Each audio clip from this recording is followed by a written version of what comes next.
Shrimad Bhagavatam class 188. നമ്മളിന്ന് നോക്കുന്ന സ്കന്ധം 9 10-ാമത്തെ അധ്യായമാണ്. ശ്രീരാമാവതാര ചരിതമാണ്. അപ്പം ശ്രീരാമൻ്റെ ആ സ്റ്റേജിലേക്ക്, ആ കാലഘട്ടത്തിലേക്ക് നമ്മളിപ്പോൾ എത്തിയിരിക്കുകയാണ്. മനുവിൻ്റെ ആ വംശ പരമ്പര. അപ്പം സൃഷ്ടി ക്രമം തന്നെയാണ് ഭാഗവതം പറയുന്നത്.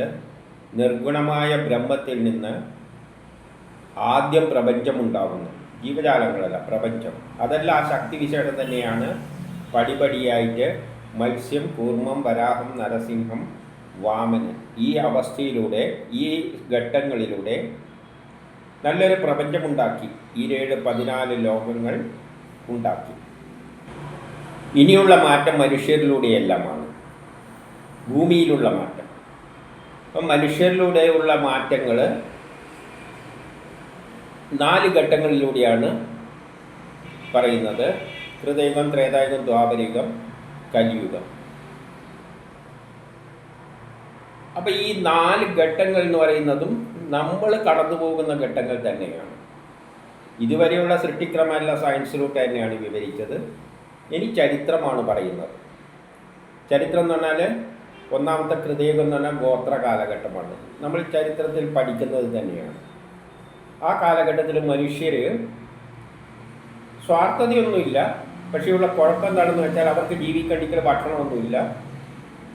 അപ്പം വിളയിച്ചെടുക്കുക എന്നുള്ള പറഞ്ഞാൽ നടക്കുന്ന കാര്യമല്ല. അപ്പോൾ ഉള്ള പരിപാടി ശക്തിയുള്ളവരെന്ത് ചെയ്യും? അടുത്ത ദേശത്ത് പോയി വല്ലവരും ഉണ്ടാക്കിയത് അതിനെ മോഷ്ടിച്ചു കൊണ്ടുവരും. അവനെ കൊല്ലുകയെങ്കിൽ ചെയ്തിട്ടും എടുത്തു കൊണ്ടുവരും. പിന്നെ മനുഷ്യർ കുറവാണ്. മനുഷ്യരുണ്ടാകേണ്ടിക്ക് ആളെ എണ്ണം കൂടേണ്ടിക്കൽ സ്ത്രീകൾ വേണം. അപ്പോൾ എന്ത് ചെയ്യുക? ആ നാട്ടിൽ പോയിട്ട് അവരെ കൊന്നിട്ട് സ്ത്രീകളെയും പിടിച്ചുകൊണ്ട് വരും, കുട്ടികളെ ഉണ്ടാക്കാൻ വേണ്ടിയിട്ട്. പിന്നെ ജോലി ചെയ്യാൻ ആളില്ലാതെ അവിടെ ഉള്ളതിൽ വല്ല അധ്വാനിക്കാൻ കഴിവുള്ളവരെല്ലാം പിടിച്ചുകൊണ്ട് അതിൻ്റെ അടിമയാണ്. ഇങ്ങനെ ഒരു ഘട്ടത്തിൽ നിലനിൽപ്പിൻ്റെ ഒരു വശമായിരുന്നു അത്. കയ്യൊപ്പുള്ളവനാണ് ആ തരത്തിലാണെന്ന് പോയിരുന്നത്. അപ്പോൾ അതൊരു ഘട്ടം വരെ കഴിഞ്ഞപ്പോൾ അപ്പോൾ ഗോത്ര തലവനുണ്ടാകും. എല്ലാ കുലത്തിനും ഉണ്ടാവും ഒരു തലവൻ വേണം. കാരണം പ്രൊട്ടക്റ്റ് ചെയ്യാൻ അവർ ക്ഷത്രിയരായിരിക്കും. പിന്നെ അവർ പിടിച്ചെടുത്തിട്ട് പിന്നെ രാജാവാകും, നാട്ടുരാജ്യങ്ങളുണ്ടാകും. അങ്ങനെ രാജാവിൻ്റെ ഒരു കാലഘട്ടമായിട്ട് മാറും അത്. അങ്ങനെ ഒരു സ്റ്റേജ് കഴിയുമ്പോഴേക്ക് പിന്നെ ആ കാലഘട്ടം മുന്നോട്ടേക്ക് പോകാൻ പറ്റില്ല. അതാണ് കൃതയുഗം, ഇല്ലെങ്കിൽ ഗോത്ര കാലഘട്ടം. ആ അവസ്ഥയിൽ അവസാനം എത്തുമ്പോൾ ലോകം മുഴുവൻ കുറേ രാജാക്കന്മാരുണ്ട്. പക്ഷെ അവരെല്ലാം ദൂഷിക്കും, സ്വാർത്ഥമതികളായി മാറും.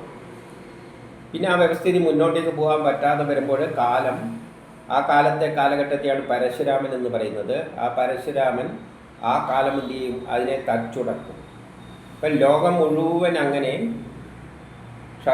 അധർമ്മികളായ ക്ഷത്രിയ രാജാക്കന്മാരെ കൊന്നു തള്ളിയിട്ടുണ്ട് എന്നാണ് കഥയിലൂടെ, പരശുരാമൻ എന്ന കഥയിലൂടെ പറയുന്നത്. യഥാർത്ഥത്തിൽ ആ കാലഘട്ടത്തിൽ എത്രയോ നാട്ടിലിങ്ങനെ അധർമ്മികളെയെല്ലാം ജനം തന്നെ എല്ലാവരും കൂടി തല്ലിക്കൊന്നിട്ടുണ്ട്.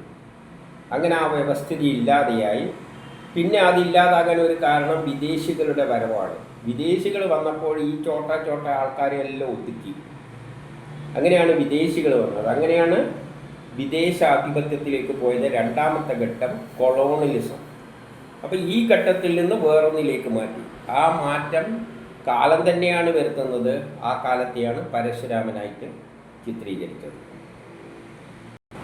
അപ്പോൾ ആ കഥ പിന്നീട് പറയും. പക്ഷെ അത് മാറ്റി വെച്ചിട്ടിപ്പോൾ അടുത്ത ഘട്ടം പറയാണ്. കാരണം അതിന് വലിയ പ്രാധാന്യമില്ല. പ്രാധാന്യമുണ്ട്, കാര്യമായിട്ടൊന്നും പറയാനൊന്നുമില്ല. അതിൽ ധർമ്മം എന്ന് പറയുമ്പോൾ ഇങ്ങനെയുള്ള കുറേ ദൂഷ്യവശങ്ങളും അതിൻ്റെ കൂട്ടി ഉണ്ട്. പക്ഷേ മനുഷ്യരൊന്നും സ്വാർത്ഥമതികളായിരുന്നില്ല, നിലനിൽപ്പിന് വേണ്ടിയിട്ട് ജീവിച്ചവരാണ്. 2ാമതാകുമ്പോൾ രാജ്യങ്ങളെല്ലാം മാറി വിദേശികൾ വന്നു. ആ കഥയാണ് രാമകഥയിലൂടെ പറയുന്നത്. അപ്പം വിദേശികളെന്ന് പറയുമ്പോൾ നമുക്ക് മനസ്സിലാവുന്ന ഒരു ദേശം പറയണം. അതുകൊണ്ട് ശ്രീലങ്ക എന്ന് പറഞ്ഞത്, നമുക്ക് ശ്രീലങ്കയാണ് അന്നത്തെ ജനങ്ങൾക്കും എല്ലാ കാലത്തെ ജനങ്ങൾക്കും ഏറ്റവും അടുത്ത് വിദേശിയാരാണ്? ശ്രീലങ്ക. അപ്പോൾ ശ്രീലങ്കൻ്റെ അടിസ്ഥാനത്തിലൊരു കഥ പറഞ്ഞേ ഉണ്ട്. ഇനി നമുക്ക് കഥയിലേക്ക് കടക്കാം. ഒന്നിൽ ശ്രീ ശുകൻ പറയുകയാണ്, ഖഡാങ്കനിൽ നിന്നും ദീർഘബാഹു ഉണ്ടായി. ദീർഘബാഹുവിൽ നിന്നാണ് മഹാകീർത്തിമാനായ രഘുചക്രവർത്തി ഉണ്ടായത്. അതിൽ നിന്നും അജനു ഉണ്ടായി. അജനുവിൽ നിന്നും ദശരഥനും ഉണ്ടായി. അപ്പം ദശരഥനിലെത്തി. ഇനി രണ്ട് പറയുകയാണ്, ബ്രഹ്മസ്വരൂപനായ ശ്രീഹരിയെ ദേവന്മാർ പൂജിച്ചതിൻ്റെ ഫലമായിട്ട് അദ്ദേഹത്തിൻ്റെ അംശത്തിൽ നിന്നും രാമൻ, ലക്ഷ്മണൻ, ഭരതൻ, ശത്രുഘ്നൻ എന്നിങ്ങനെ 4 പുത്രന്മാർ ദശരഥനുണ്ടായി. അപ്പം ദശരഥന് 4 പുത്രന്മാരുണ്ടായി എന്ന് പറയാൻ വേണ്ടിയിട്ട് കുറച്ച് വളച്ചു കെട്ടിയിട്ട് ആ ശ്രീഹരിയുടെ അംശത്തിൽ നിന്നാണ് ഈ 4 പേരും ഉണ്ടായത് എന്നങ്ങ് പറഞ്ഞു വെക്കുകയാണ്. യഥാർത്ഥത്തിൽ എല്ലാവരും ശ്രീഹരിയിൽ നിന്ന് തന്നെ ഉണ്ടായതാണ്. ആരും എല്ലാ ബ്രഹ്മമാണ്. ഇനി എന്തിനാണ് ഈ കഥാപാത്രങ്ങൾക്കൊക്കെ മുൻതൂക്കം കൊടുക്കാൻ? ശ്രീഹരിയിൽ നിന്ന് തന്നെ ഉണ്ടായി എന്ന് പറയുകയാണ്. ഇനി 3 പരീക്ഷിത്തെ എന്ന് പറഞ്ഞുകൊണ്ട് ശ്രീ ശുകൻ പറയുകയാണ്, നീ പല ഋഷീശ്വരന്മാരിൽ നിന്ന് രാമൻ്റെയും അദ്ദേഹത്തിൻ്റെ ഭാര്യ സീതയുടെയും കഥകൾ ധാരാളം കേട്ടിരിക്കും, അതിനാൽ ഞാൻ ചുരുക്കി പറയാമെന്ന് പറഞ്ഞിട്ട് ആദ്യം ഒന്ന് ചുരുക്കി പറയുകയാണ്. ഇതെല്ലാവർക്കും അറിയുന്ന കഥകളാണ്. കാരണം ഈ കഥ വളരെ ഫേമസ് ആയി. 4 പിതാവിൻ്റെ ആജ്ഞ പാലിക്കാൻ വേണ്ടി രാമേന്ദ്ര രാജ്യമെല്ലാം ഉപേക്ഷിച്ചിട്ട് എന്ത് ചെയ്യും? ഭാര്യയോടുകൂടി കാൽനടയായിട്ട് എവിടെ പോയി? കാട്ടിലേക്ക് പോയി. കൂടെ സീതയും പോയി. സീതയുടെ കാല് ആ കാട്ടിലെല്ലാം വെക്കുക എന്ന് പറയുന്നത് വലിയ പ്രയാസമുള്ള ഒരു വല്ലാത്ത അവസ്ഥ തന്നെയായിരുന്നു. അങ്ങനെ അവർ കാടുകൾ തോറും അലഞ്ഞു. പിന്നെയോ കൂടെ ആരുണ്ടായിരുന്നു? കുരങ്ങന്മാരുടെ നേതാവായ ഹനുമാനും സുഗ്രീവനും സഹോദരൻ ലക്ഷ്മണനും കൂടെ ഉണ്ടായിരുന്നു. ഇവിടെ കുരങ്ങന്മാർ എന്ന് പറയുമ്പോൾ അക്കാലത്തെ വിദേശികൾ കയറി വന്നു കഴിഞ്ഞാൽ അതിനെതിരായിട്ടുള്ള വിദേശ ആധിപത്യത്തിനെതിരായിട്ടാണ്, കൊളോണിയലിസത്തിനെതിരായിട്ടാണ് ആ യുദ്ധം നടക്കുന്നത്. അതിൻ്റെ നേതൃത്വമാണ് രാമൻ ഏറ്റെടുക്കുന്നത്. അപ്പോൾ സ്വാതന്ത്ര്യ സമരം തന്നെയാണ് നമ്മളെല്ലാം ഈ ഘട്ടത്തിലൂടെ തന്നെയാണ് കടന്നു പോകുന്നത്. സ്വാതന്ത്ര്യ സമരം തന്നെയാണ്. സ്വാതന്ത്ര്യ സമരത്തിൽ അക്കാലത്ത് അതിൽ പങ്കെടുത്ത വ്യക്തികളെല്ലാം വലിയ വിദ്യാഭ്യാസമുള്ളവരൊന്നുമല്ല, സ്വാതന്ത്ര്യ സമരം നയിച്ചവരല്ല. അതിൽ പങ്കെടുക്കുന്നവർ പാവം ജനങ്ങളായിരുന്നു. അവർ നേതാക്കന്മാർ പറയുന്നത് അതേപോലെ ഏറ്റ് ചാടിപ്പിടിച്ചു പോകുന്ന ജനമാണ്. പക്ഷേ ഇന്നൊരു സമരം നടക്കുകയാണെങ്കിൽ അതിൽ പങ്കെടുക്കുന്നവരെല്ലാം നല്ല വില്ലന്മാരാണ്. അവർക്ക് പല താല്പര്യങ്ങളുമുണ്ട്. നേതാവ് പറഞ്ഞാൽ അതുപോലെയൊന്നും അങ്ങ് ചാടി പോകുന്നില്ല. അപ്പോൾ വിദ്യാഭ്യാസവും എല്ലാ അറിവും എല്ലാം വെച്ചിട്ട് പ്രവർത്തിക്കുന്നവരാണ് ഈ കാലഘട്ടത്തിൽ എന്തെങ്കിലും സമരം ഉണ്ടെങ്കിൽ ഇറങ്ങിത്തിരിക്കുന്നത്.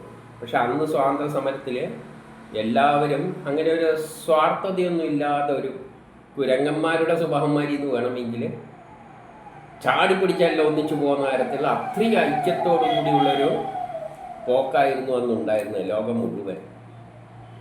അതുകൊണ്ട് ഇവിടെ കുരങ്ങന്മാരെന്ന നിലയിൽ പറഞ്ഞിരിക്കുന്നു. ആരെയാണ് ഉദ്ദേശിക്കുന്നതെന്നെല്ലാം സ്വയം ചിന്തിത്താൽ അതിന് ഉത്തരം കിട്ടും. മനുഷ്യർ സ്വാതന്ത്ര്യ സമരത്തിൽ പങ്കെടുക്കുന്നവരെല്ലാം നിസ്വാർത്ഥ ആൾക്കാരായിരുന്നു, സ്വാർത്ഥതയൊന്നുമില്ലായിരുന്നു. പക്ഷേ നേതാവ് പറയുന്നതിൻ്റെ അനുസരിച്ചുകൊണ്ട് നല്ലൊരു ഐക്യത്തോടു കൂടിയാണ് അവർ നീങ്ങിയിരുന്നത്. അപ്പോൾ കുരങ്ങന്മാരുടെ നേതാവായ സുഗ്രീവനും സഹോദരൻ ലക്ഷ്മണ ഹനുമാനും എല്ലാം ആയിട്ടാണ് ഉണ്ടായിരുന്നത്. ശൂർപ്പണഖയുടെ മൂക്കും കാതും അറക്കുക കാരണം സീതയിൽ നിന്നും വേർപെട്ടു. അത് ചുരുക്കി പറഞ്ഞതാണ്. അതിൻ്റെ കാര്യങ്ങളെല്ലാം പിന്നീട് പറയുന്നതുകൊണ്ട് അതിലേക്ക് കടക്കുന്നില്ല. അത് വിസ്തരിച്ച് പിന്നീട് പറയുന്നുണ്ട്. അതുകൊണ്ടാണ് സീതേനെ മോഷ്ടിച്ചു കൊണ്ടുപോയത് എന്ന് പറയുകയാണ്. അതായത് ശൂർപ്പണഖയുടെ മൂക്കും ചെവി അറുത്തത് കൊണ്ടാണ് സീതയെ മോഷ്ടിച്ചുകൊണ്ട് സീതയിൽ നിന്ന് അകലാൻ കാരണം. അതിൽ കുപിതനായ അദ്ദേഹം സമുദ്രത്തെ ഭയപ്പെടുത്തുകയും അതിന് കുറുകെ ഒരു പാലം നിർമ്മിക്കുകയും ചെയ്തു. അപ്പോൾ അതിൻ്റെ കാര്യമെല്ലാം ഇനി പിന്നീട് പറയുന്നുണ്ട്. ഇതിവിടെ ഒന്ന് ചുരുക്കി പറഞ്ഞിട്ട് പക്ഷെ കുറച്ചും കൂടി വിസ്തരിച്ച് പറയുന്നുണ്ട്, അതുകൊണ്ട് അവിടെ പറയാം. പിന്നെ രാവണനെ കൊല്ലുവാനായിട്ട് ലങ്കയിലെത്തി. അതിലേക്കൊന്നും കടക്കുന്നില്ല, കാരണം അത് ഇന്നും ആവർത്തിക്കുന്നത് കൊണ്ട്. ഇനി 5 പറയുകയാണ്. അപ്പം ചെറുത് തന്നെ തുടങ്ങിയിട്ട് ആദ്യം തുടങ്ങുകയാണ്. വിശ്വാമിത്രൻ്റെ യാഗശാലയിൽ വെച്ച് യാഗം തടുക്കുവാൻ ശ്രമിച്ച പല അസുരന്മാരെയും കൊന്നു. ആ രാമൻ നമ്മളെ രക്ഷിക്കട്ടെ. ഇപ്പം ചെറുതിൽ വിശ്വാമിത്രൻ്റെ യാഗശാലയിൽ വെച്ചിട്ട് എന്ത് ചെയ്തിട്ടുണ്ട്? യാഗം മുടക്കാൻ ശ്രമിച്ചവരെയെല്ലാം ശ്രീരാമനും ലക്ഷ്മണനും എല്ലാം കൂടിയിട്ട് ഇല്ലാതാക്കിയിട്ടുണ്ട്. അപ്പോൾ അതെല്ലാം അതിന് മുമ്പിൽ തന്നെ കുറേ തെറ്റായി പ്രവർത്തിക്കുന്നവരെയെല്ലാം ഇല്ലാതാക്കിയിട്ടുണ്ട് എന്നുള്ള നിലയിൽ ഇനി എടുത്താൽ മതി. എന്നിട്ട് രാമൻ്റെ കുട്ടിക്കാലം വളരെ അതിശയകരമായിരുന്നു. ചുരുക്കിയൊന്ന് പറഞ്ഞങ്ങ് വെക്കുകയാണ്. സീതയുടെ സ്വയംവര പന്തലിൽ വെച്ചിട്ട് ഒരു കുട്ടിയാന കരിമ്പ് പൊട്ടിക്കുന്നത് പോലെ ആ വില്ലൊടിച്ചിട്ട് എന്ത് ചെയ്തു? സീതയെ വിവാഹം വരിച്ചു. ഇവിടെയാണ് നമ്മളൊരു കാര്യം, ആരാണ് സീത, എന്താണ് വില്ല് കൊണ്ട് ഉദ്ദേശിക്കുന്നത് എന്ന് മനസ്സിലാക്കേണ്ടത്. വിദേശ ആധിപത്യത്തിനെതിരായിട്ട് പോരാടിയ കാലം, ആ കാലത്തെയാണ്, ആ കാലത്തിൻ്റെ പിന്നിലെ ശക്തിയാണ് രാമൻ. അത് പുരുഷനാണ്. പ്രകൃതി എന്ന് പറയുന്നതാണ് അവിടെ സീത. അപ്പം രാമൻ്റെ ഭാവനയിലുള്ള ഒരു ലോകം, ഇത് ലോകത്തിൽ സംഭവിച്ച കാര്യമാണ്. ആ ലോകത്തെയാണ് സീത എന്ന് പറയുന്നത്.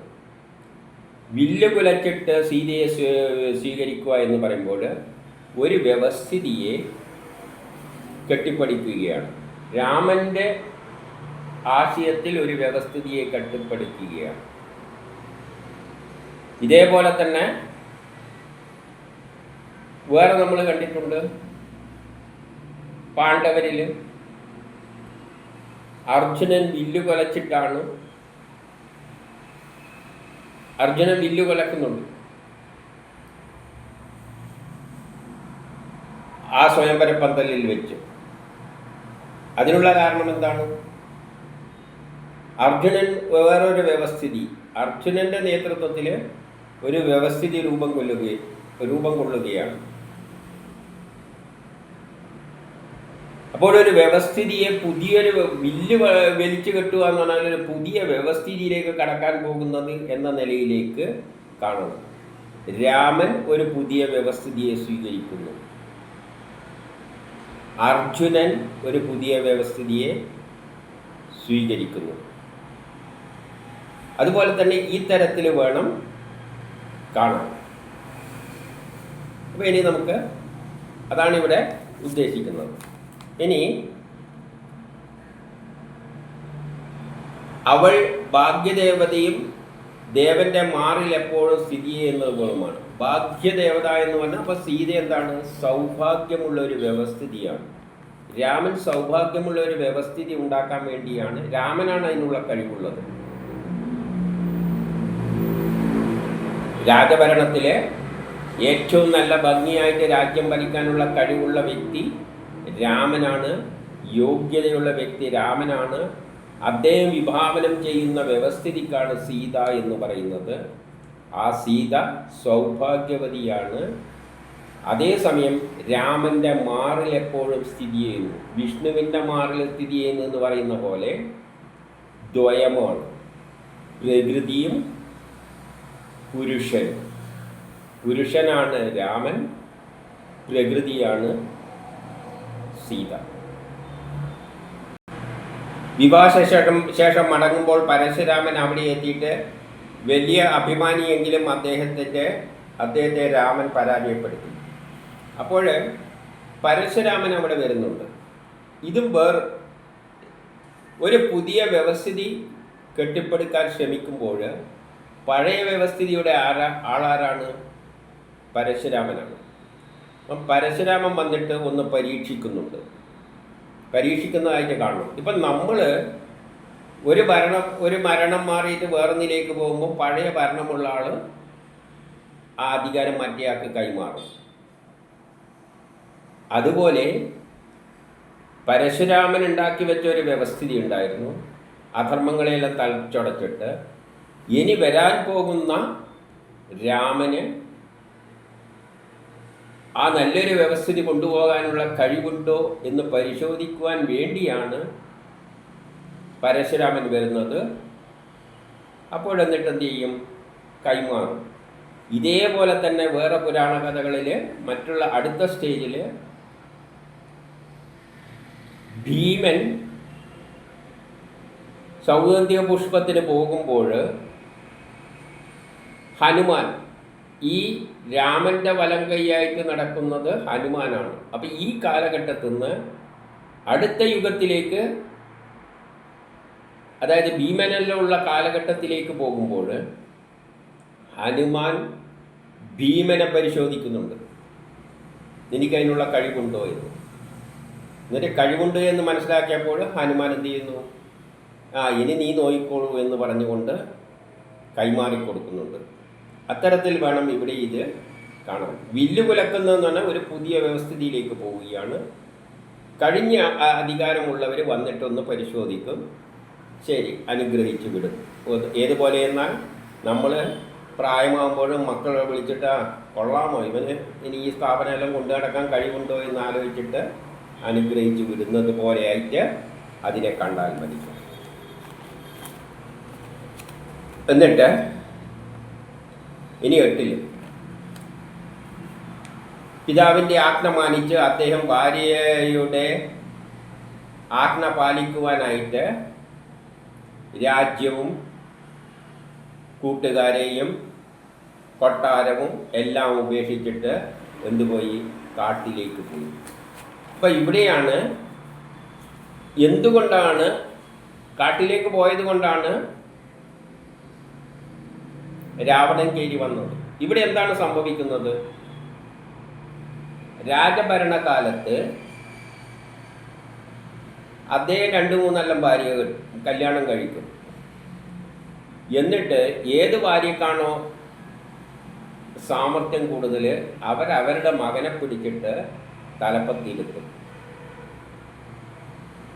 ലോകത്തെ എല്ലാ രാജാക്കന്മാരും, ലോകത്തിലെ കാര്യമാണ്, ഏതെങ്കിലും പ്രാദേശികമായിട്ട് കാണണ്ട. രാജാക്കന്മാരുടെ കുഴപ്പം ഇതാണ്, കണ്ടെടുത്തെല്ലാം പെണ്ണ് കെട്ടും, സ്ഥലം വീതിച്ചു കൊടുക്കും. ഇതിൻ്റെ സാമർത്ഥ്യമുള്ളവർ മക്കളെ പിടിച്ചിട്ട് രാജാവാക്കും. അപ്പം അർഹതയുള്ളവർ രാമൻ എല്ലാം മനസ്സിലാക്കിയിട്ട് ലോകത്തെ മുന്നോട്ടേക്ക് നയിക്കാൻ, രാജ്യത്തെ മുന്നോട്ടേക്ക് നയിക്കാൻ കഴിവുള്ള രാമനും കൂട്ടുകാരും കാട്ടിലേക്ക് പോകും. ഇത് തന്നെയാണ് മഹാഭാരത യുദ്ധത്തിനും കാരണമായത്. പാണ്ഡവര്, എല്ലാം കഴിവുള്ള പാണ്ഡവരാണ് ദുര്യോധനാദികളെല്ലാം എടുത്ത് ദൂരെ കളഞ്ഞു, കാട്ടിലേക്ക് പറഞ്ഞു വിട്ടു. അപ്പോൾ ഇവിടെ കഴിവുള്ള രാജാക്കന്മാർ പുറത്തേക്ക് കാട്ടിലെത്തുകയാണ്. ഭരണന്മാരുടെ കൈമിൽ വേറെ ചില ഇതേമാതിരി രാജാവിൻ്റെ വീക്ക്നെസ് മുതലെടുത്തുകൊണ്ട് ചിലവർ തൻ്റെ മക്കളെ പിടിച്ച് രാജാവാക്കും. അല്ലേ പാരമ്പര്യമായിട്ട് വരിക. പാരമ്പര്യമായിട്ട് കിട്ടിയാൽ എങ്ങനെയാണ് രാജാവ് ഒരു കുടുംബത്തിൽ ജനിച്ചെന്ന് വെച്ചിട്ട് രാജാവിന് ആ ക്വാളിറ്റി ഒന്നും കിട്ടില്ല. ഈ പരമ്പരാഗതമായിട്ട് അങ്ങനെയൊന്നല്ല വേദം അനുശാസിക്കുന്നു. അങ്ങനെ 9 കാട്ടിൽ താമസിക്കുന്ന സമയത്ത് രാവണൻ്റെ സഹോദരി അഭ്യർത്ഥനയുമായി വന്നപ്പോൾ അവളുടെ മൂക്കും ചെവിയും അറുത്തു. കൂടാതെ അവളുടെ 14,000 രാക്ഷസരെയും കൊന്നു. അതിൽ കരൻ, ത്രിശിരസ്, ഭൂഷണൻ എന്നിവരെല്ലാം ഉണ്ടായിരുന്നു. ഇവിടെ ശൂർപ്പണഖ എന്ന് പറയുന്നത് സഹോദരിയായിട്ട് ചിത്രീകരിച്ചിട്ട്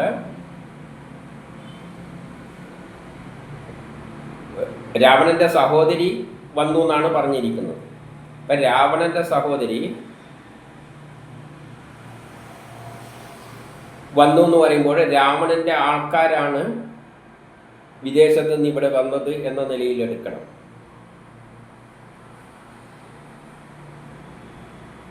കാരണം ഇന്ത്യൻ ഇന്ത്യയിൽ കൊളോണിയലിസത്തിൽ പോകുന്നതിനെക്കാട്ടി മുമ്പിൽ കുറച്ച് പേരാണ് ഇവിടെ വന്നിട്ടുള്ളത്. അവർ സുഗന്ധ വസ്തുക്കളും അതും ഇതുമെല്ലാം വന്നിട്ട് മോഹിപ്പിക്കത്തക്കവണ്ണമാണ് ഇവിടെ വന്നിരുന്നത്. അവരെന്തല്ലോ സുഗന്ധ വസ്തുക്കളോ നമ്മളെ മോഹിപ്പിക്കുന്ന സാധനങ്ങളെല്ലാം ആയിട്ട് വന്നപ്പോൾ നമ്മളതിൽ മോഹിച്ചു പോയി. അങ്ങനെയാണ് പിന്നെയാണ് അവർ ആദ്യം കുറേ പേര് കപ്പൽ കയറിയിട്ട് ഇങ്ങനെ കയറി വന്നതാണ്. അപ്പോൾ അവരെ മോഹിപ്പിക്കാൻ വേണ്ടിയിട്ടാണ് ശ്രമിച്ചിരുന്നത്, ഇവിടെ ആധിപത്യം സ്ഥാപിക്കുക. ആദ്യം വന്ന് കയറിയിട്ട് പിന്നെ നല്ല വാക്കുകളെല്ലാം പറഞ്ഞിട്ട് ആ തരത്തിലുള്ള വരവായിട്ട് ഇവിടെ രാവണൻ്റെ സഹോദരിയെ കാണണം. അവൾ വന്നിട്ട് പ്രേമാഭ്യർത്ഥനയെല്ലായിട്ട് നടന്നിട്ടാണ് ആരുടെ അടുത്ത് വന്നത്? രാമൻ്റെ അടുത്ത് വന്നത്. അതായത് ഒരുമാതിരി വശത്താക്കാൻ വേണ്ടിയിട്ട്. പക്ഷേ രാമൻ എന്താണ് ചെയ്തത്? ഇവളെന്തിനാണ് വരുന്നതെന്ന് മനസ്സിലായിട്ട് അവരുടെ മൂക്കും ചെവിയെല്ലാം അറുത്ത് വിട്ടു. അപ്പം അതിൽ നിന്ന് തന്നെ മനസ്സിലാക്കണം, രാമന് വിദേശികൾ വരുന്നതിന് എന്തിനു വേണ്ടിയാണെന്നെല്ലാം മനസ്സിലാക്കാനുള്ള കഴിവ് എല്ലാം ഉണ്ടായിരുന്നു. ആ രാമനാണ് ഇവിടെ പോയിരിക്കുന്നത്, കാട്ടിലേക്ക് പോയത്. അതേപോലെ കഴിവുള്ള രാജാക്കന്മാർ രാജ്യത്തിൽ ഭരണാധികാരികളായിട്ട് ഉണ്ടായിരുന്നുവെങ്കിൽ, അർഹതപ്പെട്ടവരുണ്ടായിരുന്നുവെങ്കിൽ വിദേശികളെ സുഗന്ധ വസ്തുക്കളൊന്നും വന്നിട്ട് പ്രലോഭിപ്പിച്ചിട്ട് നമ്മളെന്തെങ്കിലും പറഞ്ഞ് പ്രലോഭിപ്പിച്ചിട്ട് ഇത് കൈക്കലാക്കുകയില്ലായിരുന്നു. മൂക്ക് ചെവി അറുത്തുവിട്ടു. ആ പരിപാടിയായിട്ട് ഇങ്ങോട്ട് വരണ്ടെന്നാണ്. പക്ഷേ ഇവിടുത്തെ ഭരണാധികാരികളെല്ലാം പരാജയമായി. പിന്നെ ലക്ഷ്മണൻ്റെ അടുത്ത് പോകുന്നുണ്ട്. ലക്ഷ്മണൻ ചെയ്ത് എന്താണെന്ന് വെച്ച് കഴിഞ്ഞാൽ അറിയാലോ, എവിടെയാ അറുത്ത് വിട്ടതെന്ന്. അപ്പം അതിൽ നിന്ന് എന്താണ് മനസ്സിലാക്കേണ്ടത്? ലക്ഷ്മണനും നല്ല കഴിവുള്ള വ്യക്തികളാണ്.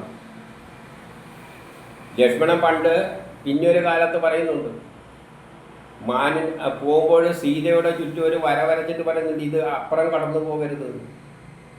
പക്ഷേ സീത അത് കടക്കുകയും ചെയ്തു. ഇവർ രാമലക്ഷ്മണന്മാരാണ്. ഭാരതമല്ല, ഏത് വിദേശികൾ കയ്യേറുമ്പോൾ അവിടെയുള്ളവർ രാമനെ പോലെയും ലക്ഷ്മണനെ പോലെയുള്ളവരായിരുന്നുവെങ്കിൽ ഒരിക്കലും വിദേശികൾക്ക് കയറി പിടിക്കാൻ പറ്റില്ലായിരുന്നു. പക്ഷേ അവിടെ ഇരിക്കുന്നത് രാജാവിനെ സ്വാധീനിച്ചിട്ട് ഭാര്യമാർ, പറ്റുന്ന കഴിവുള്ള ഭാര്യമാർ തമ്മിൻ്റെ ആൾക്കാരെ പിടിച്ചിട്ട് അവിടെ ഇരുത്തും. ആൾക്കാരെ ഇരുത്തുമ്പോഴും അത് പ്രത്യേകം വേറൊരു തരത്തിൽ കഥയിൽ പറഞ്ഞു വെച്ചിട്ടുണ്ട്. രാമൻ്റെ ചെരുപ്പും വെച്ചിട്ടാണ് ഭരിച്ചത്.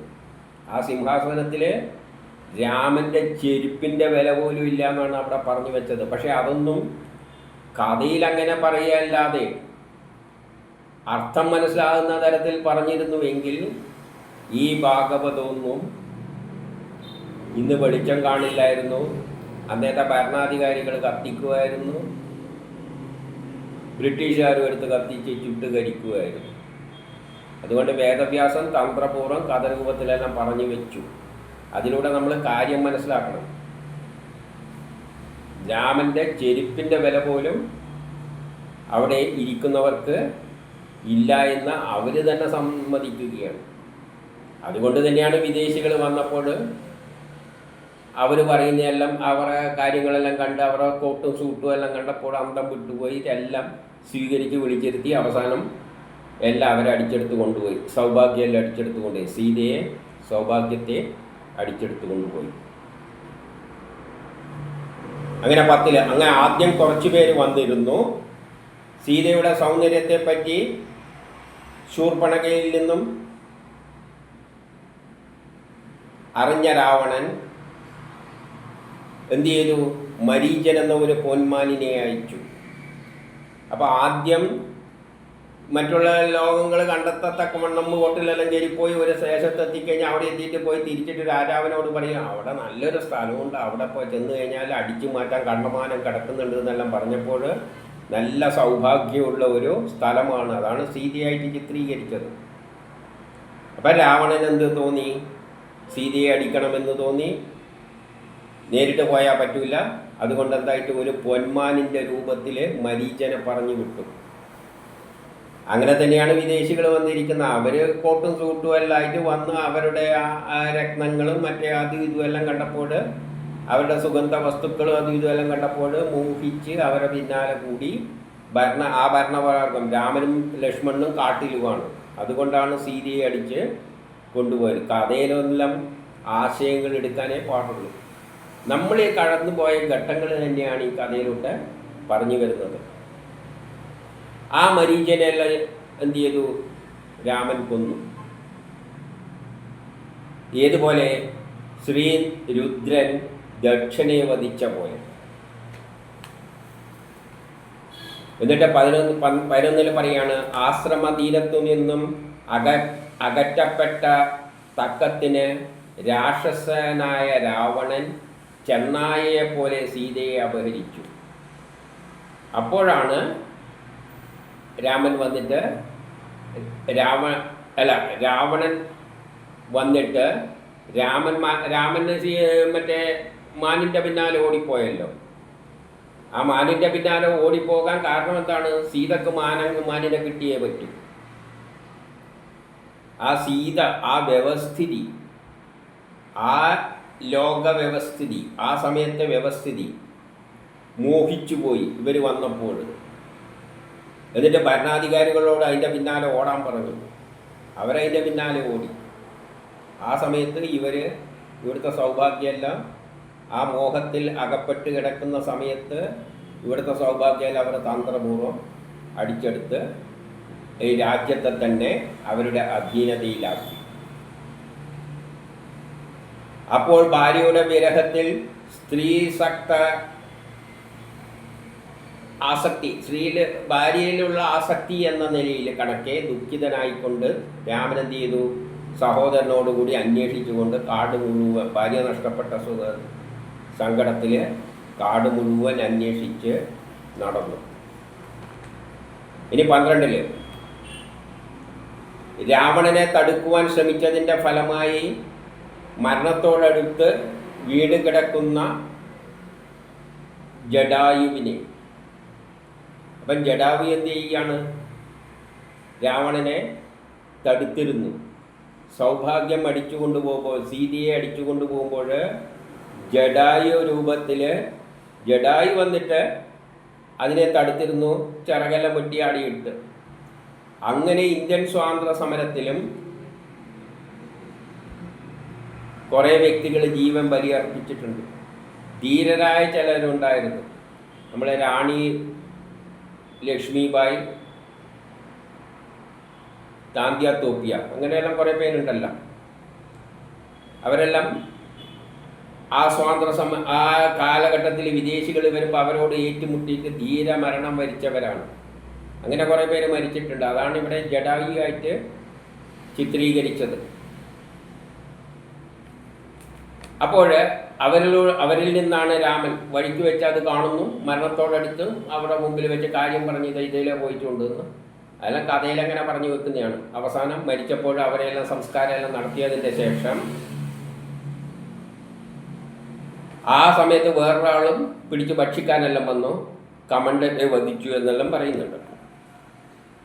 വാനരന്മാരോടുകൂടി മൈത്രി ബന്ധം സ്ഥാപിച്ചു. എന്നിട്ട് അനന്തരം ബലിയെ കൊന്നപ്പോൾ, എന്തിനാണ് ബലിയെ കൊന്നത്? വാനര സൈന്യത്തോടുകൂടി ബന്ധം സ്ഥാപിക്കാൻ. സുഗ്രീവനുമായിട്ട് ബാല്യ സുഗ്രീവന്മാരാണ്, സഹോദരന്മാരാണ്. അതിൽ സുഗ്രീവനെയാണ് പിടിച്ചത്, ബാലിയെ വധിച്ചു.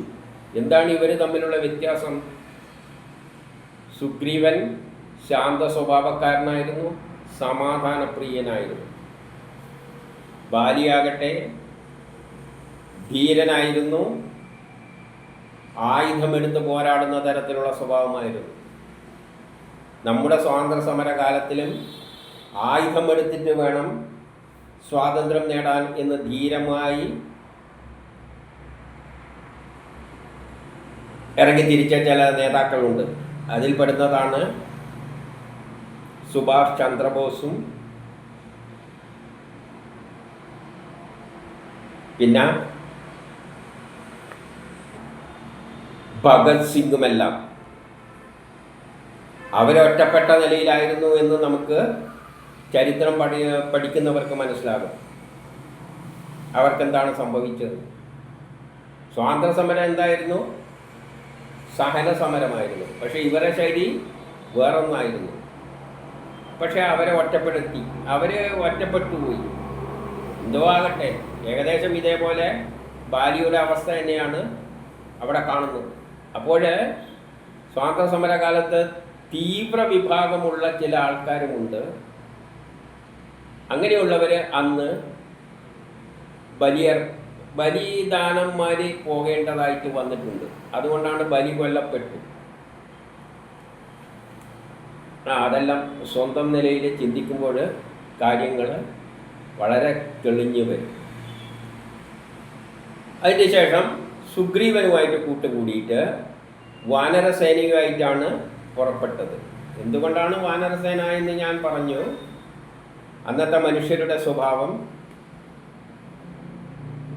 വളരെ പാവം ഇന്നസെൻ്റ് ആൾക്കാരാണ്. അവർക്ക് വേറെ കപടതകളൊന്നുമില്ല. ആ സ്വാതന്ത്ര്യ സമര കാലത്തെ ജനങ്ങളെല്ലാം വളരെ ശാന്ത സ്വഭാവക്കാരായിരുന്നു. സ്വാതന്ത്ര്യ സമരത്തിൽ പങ്കെടുത്തവരെല്ലാം നേതാവ് പറയുന്ന അതേപോലെ വിശ്വസിച്ച് നടക്കുന്നവരാണ്. എന്നാൽ ഇന്നത്തെ കാലത്ത് അങ്ങനെയല്ല. എല്ലാവരും എല്ലാം പഠിച്ചിട്ട് നിൽക്കുന്നവരാണ്. അണികളാണെങ്കിലും നേതാവിനെക്കാട്ടി അപ്പുറത്തെ നേതാവ് വിറ്റ് വരുമ്പം കൈപിടിക്കുന്ന പാർട്ടികളാണ് ഇന്നത്തെ അണികൾ. അപ്പം ആ നിലയിൽ അതിനെ വിലയിരുത്തിയാൽ മതി. അപ്പം സൈനികരോടെല്ലാം കൂടിയിട്ട് സമുദ്രതീരത്തിലേക്ക് യാത്രയായി. ഇനി 13 പറയുകയാണ്,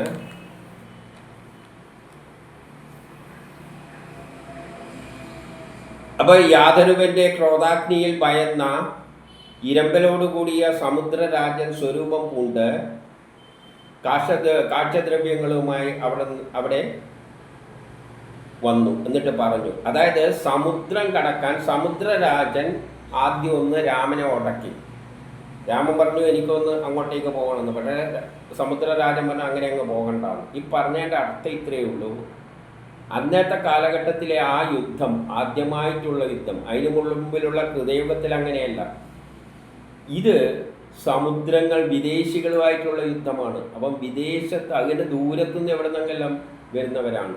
അവരോട് സമുദ്രം കടന്നിട്ടാണ് യുദ്ധം ചെയ്യേണ്ടത്. അത് വലിയൊരു പ്രയാസമുള്ള കാര്യമാണ്. സമുദ്രം കടന്നെല്ലാം പോയി യുദ്ധം ചെയ്യുക എന്നെല്ലാം പറയുന്നത് വളരെ പ്രയാസമുള്ളൊരു കാര്യമാണ്. അത് പറയാൻ വേണ്ടിയിട്ടാണ് ഇങ്ങനെയെല്ലാം പറഞ്ഞു വെച്ചത്. സമുദ്ര രാജാവ് എതിർത്തു എന്നല്ല. എന്നിട്ട് പിന്നെ അദ്ദേഹം സ്തുതിച്ചു എന്ന് പറഞ്ഞാൽ അന്നത്തെ കാലത്തെയാണ് രാമനായിട്ട് ചിത്രീകരിക്കുന്നത്. കാലത്തിൻ്റെ പിന്നിലെ ശക്തിയെ, ആ ശക്തിയെ സ്തുതിക്കുകയാണ്. എന്താണ് സ്തുതിക്കുന്നത്? മന്ദബുദ്ധികളായ ആ സമുദ്രം പറയുകയാണ്, മന്ദബുദ്ധികളായ ഞങ്ങൾ ആദിയിലുള്ളവൻ അതായത് ശ്രീഹരി തന്നെയാണ് രാമനായിട്ട് വന്നിരിക്കുന്നത്. എല്ലാ ജീവജാലങ്ങളുടെയും സത്തായ, എല്ലാത്തിൻ്റെയും നിയന്താവായ അങ്ങയെ ശരിക്കും മനസ്സിലാക്കുവാൻ ഞങ്ങൾക്ക് കഴിഞ്ഞില്ല. സമുദ്രം തന്നെ പറയുകയാണ്, നീ വിചാരിച്ചാൽ ലോകത്തിൻ്റെ ഏത് ഭാഗത്തുള്ള അസുരന്മാരെയും കൊല്ലാൻ സാധിക്കും. കടലൊന്നും അതൊരു പ്രശ്നമേ ഇല്ല. ഇന്ന് നമുക്ക് ഈ കടലൊന്നും യുദ്ധത്തിന് കടലൊന്നും ഒരു പ്രശ്നമേ ഇല്ല. പക്ഷെ ആ കാലഘട്ടത്തിൽ അത് വലിയ പ്രശ്നമായിരുന്നു. കാരണം വിദേശികൾ ദൂരത്തുനിന്ന് വന്നവരാണ്. ഇവിടെയുള്ള ആൾക്കാർ എങ്ങനെയാണ് യുദ്ധം ചെയ്യുന്നത്? വലിയ പ്രയാസമാണ്. അവരെല്ലാം കീഴടക്കുക എന്നെല്ലാം പറഞ്ഞാൽ അന്നത്തെ കാലത്ത്. പക്ഷേ ആ കാലം വിചാരിക്കുകയാണെങ്കിൽ അതൊന്നും ഒരു പ്രശ്നമല്ല. അന്നത്തെ കാലത്ത് ജപ്പാനിലും കൊണ്ടുപോയിട്ട് ബോംബിട്ടിട്ടുണ്ട്, എവിടെയും ചെന്നിട്ടുണ്ട്. എന്നിട്ട് പിന്നെ സ്തുതിക്കുകയാണ്, സത്വഗുണത്തിൽ നിന്നുണ്ടായ ദേവസംഘവും രജോ ഗുണത്തിൽ നിന്നുണ്ടായ പ്രജാപതിയും തമോ ഗുണത്തിൽ നിന്നുണ്ടായ രുദ്രാദികളും എല്ലാം അങ്ങയുടെ നിന്തിരുവടിയുടെ അംശം തന്നെയാണ്, അങ്ങയുടെ രൂപം തന്നെയാണ് എന്ന് സ്തുതിക്കുകയാണ്. അപ്പോൾ ഈ പ്രപഞ്ചത്തിലുള്ള എല്ലാ സമുദ്രവും എല്ലാം അങ്ങ് തന്നെയാണ്. പിന്നെ അങ്ങനെയുള്ള അങ്ങേക്ക് ഇതൊന്നും ഒരു പ്രശ്നമേ അല്ല. അതുകൊണ്ട് സമുദ്രം വന്ന് നീ ഇഷ്ടം പോലെ പോയിക്കോ, നിൻ്റെ സൗകര്യത്തിന് നീ എവിടെയും പോയിട്ട് എന്ത് ചെയ്തോ? വിശ്രമസ് എന്ന മഹർഷിയുടെ പുത്രനായ രാവണനെ പോയി വധിച്ചാലും നീ പോയിട്ട് വധിച്ചോളൂ, ഒരു കുഴപ്പമില്ല, എനിക്കൊരു പ്രശ്നമില്ല, എന്ത് കടന്നിട്ട് പോയിക്കോളൂ. എന്നിട്ട് എന്ത് പറയുന്നു? എന്നിട്ട് പത്നിയെ വീണ്ടെടുത്താലും അതിനായി സേതുവിനെ ബന്ധിക്കണം. അതുകൊണ്ട് ഭാരതത്തിൽ നിന്ന് ശ്രീലങ്കയിലേക്കുള്ള ആ സേതു ബന്ധനം നടത്തണം. അതിലൂടെ പോകണ്ടേ, വഴി പോകാൻ വേണ്ടിയിട്ട്. എന്നിട്ട് വേറൊരു കാര്യം കൂടി അവിടെ പറയുന്നുണ്ട്, അതാണ് പ്രധാനം. ദിക്കുകളെ വേദിക്കുന്ന രാജാക്കന്മാർ സേതുവിലേക്ക് വന്ന് അങ്ങയുടെ അപവാദങ്ങളെ പ്രകീർത്തിക്കും.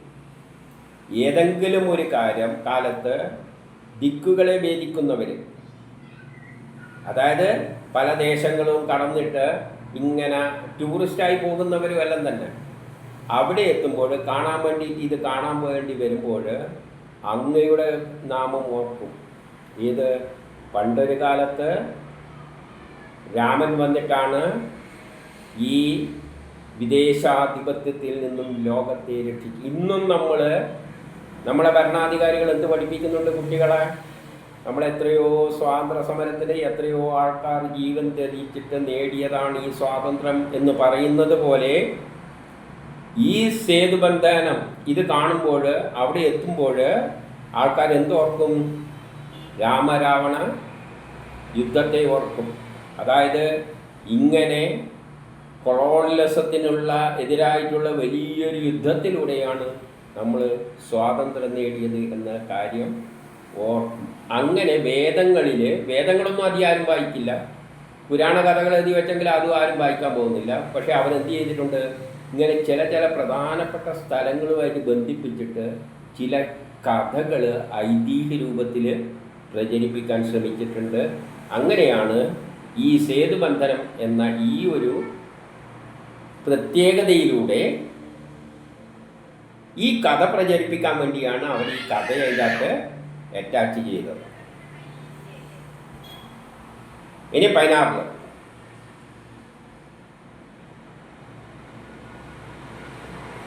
ശ്രീരാമചന്ദ്രൻ വാനരന്മാരുടെയും മറ്റും കരങ്ങളാൽ പിഴുതെടുത്ത മരങ്ങളോടുകൂടിയ, അപ്പോൾ ഇനി ഇത് എങ്ങനെയാണ് ഉണ്ടാക്കിയതെന്ന് പറയുകയാണ്. ഈ വാനരന്മാര് ഹനുമാനും എല്ലാം കൂടിയിട്ട് മലകളുടെ കൊടുമുടികൾ, കൊമ്പുകൾ, അതിലുള്ള ചെടികൾ അടക്കം പിഴുതെടുത്തിട്ടാണ് ഇവിടെ കൊണ്ടുവച്ചിരിക്കുന്നത് എന്നാണ് പറയുന്നത്. മലകളുടെ കൊടുമുടികൾ കൊണ്ട് കടലിൽ ചിറകെട്ടി എന്നാണ്, അല്ലാതെ കല്ലുരുട്ടി കൊണ്ടുവന്നുണ്ടാക്കിയതല്ല. ഇതെങ്ങനെയാണുള്ളത്? വെള്ളത്തിൽ ഇങ്ങനെ പൊന്തി കിടക്കുകയാണ്.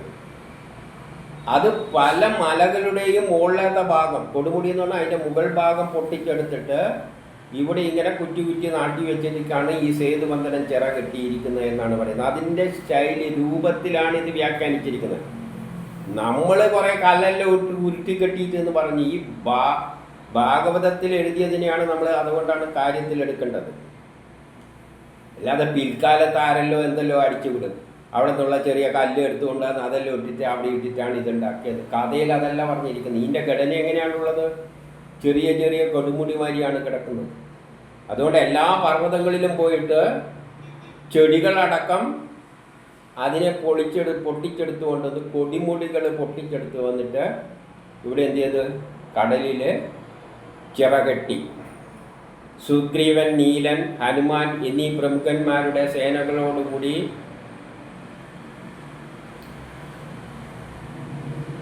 മുൻപിൽ ഹനുമാനാൽ നയിക്കപ്പെട്ട്, ഈ സേനകളോടുകൂടി മുൻപിൽ ഹനുമാനാൽ ദയിപ്പിക്കപ്പെട്ട, അതായത് അതിന് മുമ്പിൽ ആരവിടെ അങ്ങോട്ടേക്ക് പോയിട്ടുണ്ട്? ഹനുമാൻ പോയിരുന്നു. ഹനുമാൻ പോയിട്ട് അവിടെ എന്ത് ചെയ്തിട്ടുണ്ട്? എല്ലാം നശിപ്പിച്ചിട്ടുണ്ട്. കുറേയെല്ലാം അവിടെ നശിപ്പിച്ചിട്ടുണ്ട് അതിന് മുമ്പിൽ. അതിവിടെ ചുരുക്കി പറയുകയാണ്. മുൻപിൽ ഹനുമാനാൽ ദയിപ്പിക്കപ്പെട്ട ലങ്കയിലേക്ക്. അപ്പോൾ ഈ ചിറ കെട്ടിയിട്ട് ആ വഴി പറഞ്ഞു കൊടുക്കാൻ ഒരാൾ വേണമല്ലോ. അപ്പോൾ ഹനുമാൻ മുമ്പിൽ പോയിട്ട് എന്തിട്ട് അവിടെ ദയിപ്പിച്ചിട്ടെല്ലാം തിരിച്ചു വന്നിട്ടുണ്ട്. അങ്ങനെയുള്ള ഹനുമാനാണ് കൂടെയുള്ളത്. അത് മാത്രമല്ല, ഇനി എന്തുണ്ട്? വിഭീഷണൻ്റെ കാഴ്ചപ്പാടിലൂടെ പ്രവേശിച്ചു. അപ്പോൾ അവിടെ എത്തിയപ്പോൾ വിഭീഷണനും കുറേയെല്ലാം പറഞ്ഞു കൊടുത്തിട്ടുണ്ട്. ഇങ്ങനെയെല്ലാം നിർദ്ദേശം കൊടുത്തിട്ടുണ്ട്. ആ നിർദ്ദേശത്തിൻ്റെ അടിസ്ഥാനത്തിലാണ് ഹനുമാൻ പറഞ്ഞത് പ്രകാരവും വിഭീഷണൻ്റെ നിർദ്ദേശാടിസ്ഥാനത്തിലുമാണ് ഇവർ എന്ത് ചെയ്തത്? അങ്ങോട്ടേക്ക് പോയത്. ഇനി 17 വാനര സേനകൾ പോകുമ്പോൾ നമുക്കറിയാലോ ഇവരെ കുരങ്ങന്മാരുടെ സ്വഭാവത്തിലാണ് പോയിരിക്കുന്നത്. ആ പോയവരെല്ലാം എന്ത് ചെയ്തിട്ടുണ്ട്? പോന്ന വഴിക്കുള്ള ക്രീഡാ സ്ഥലങ്ങൾ, ധാന്യപ്പുരകൾ, ഭണ്ഡാരങ്ങൾ, കോട്ടവാതിലുകൾ, സഭാഭവനങ്ങൾ, മട്ടുപ്പാവുകൾ മൂലാവിയോടുകൂടി എല്ലാം ഒരുമാതിരി ഒരു കുളമാക്കിയിട്ട് ആണ് സഹോദരനോടൊപ്പം ഈ സഹോദരനോടും രാമനോടൊപ്പം അവർ കാട്ടിലൂട്ട പോയത്. പോന്ന വഴിക്കെല്ലാം കുറേ നാശങ്ങൾ വരുത്തിയെന്ന് സാരം. അവൻ വരട്ടെ. രാക്ഷസ രാജാവ് വാനരസേന ഇങ്ങനെ മുന്നേറ്റം നടത്തിക്കൊണ്ട് വരുന്നത് കണ്ടിട്ട് എന്ത് ചെയ്തു? നികുംബൻ, കുംഭൻ,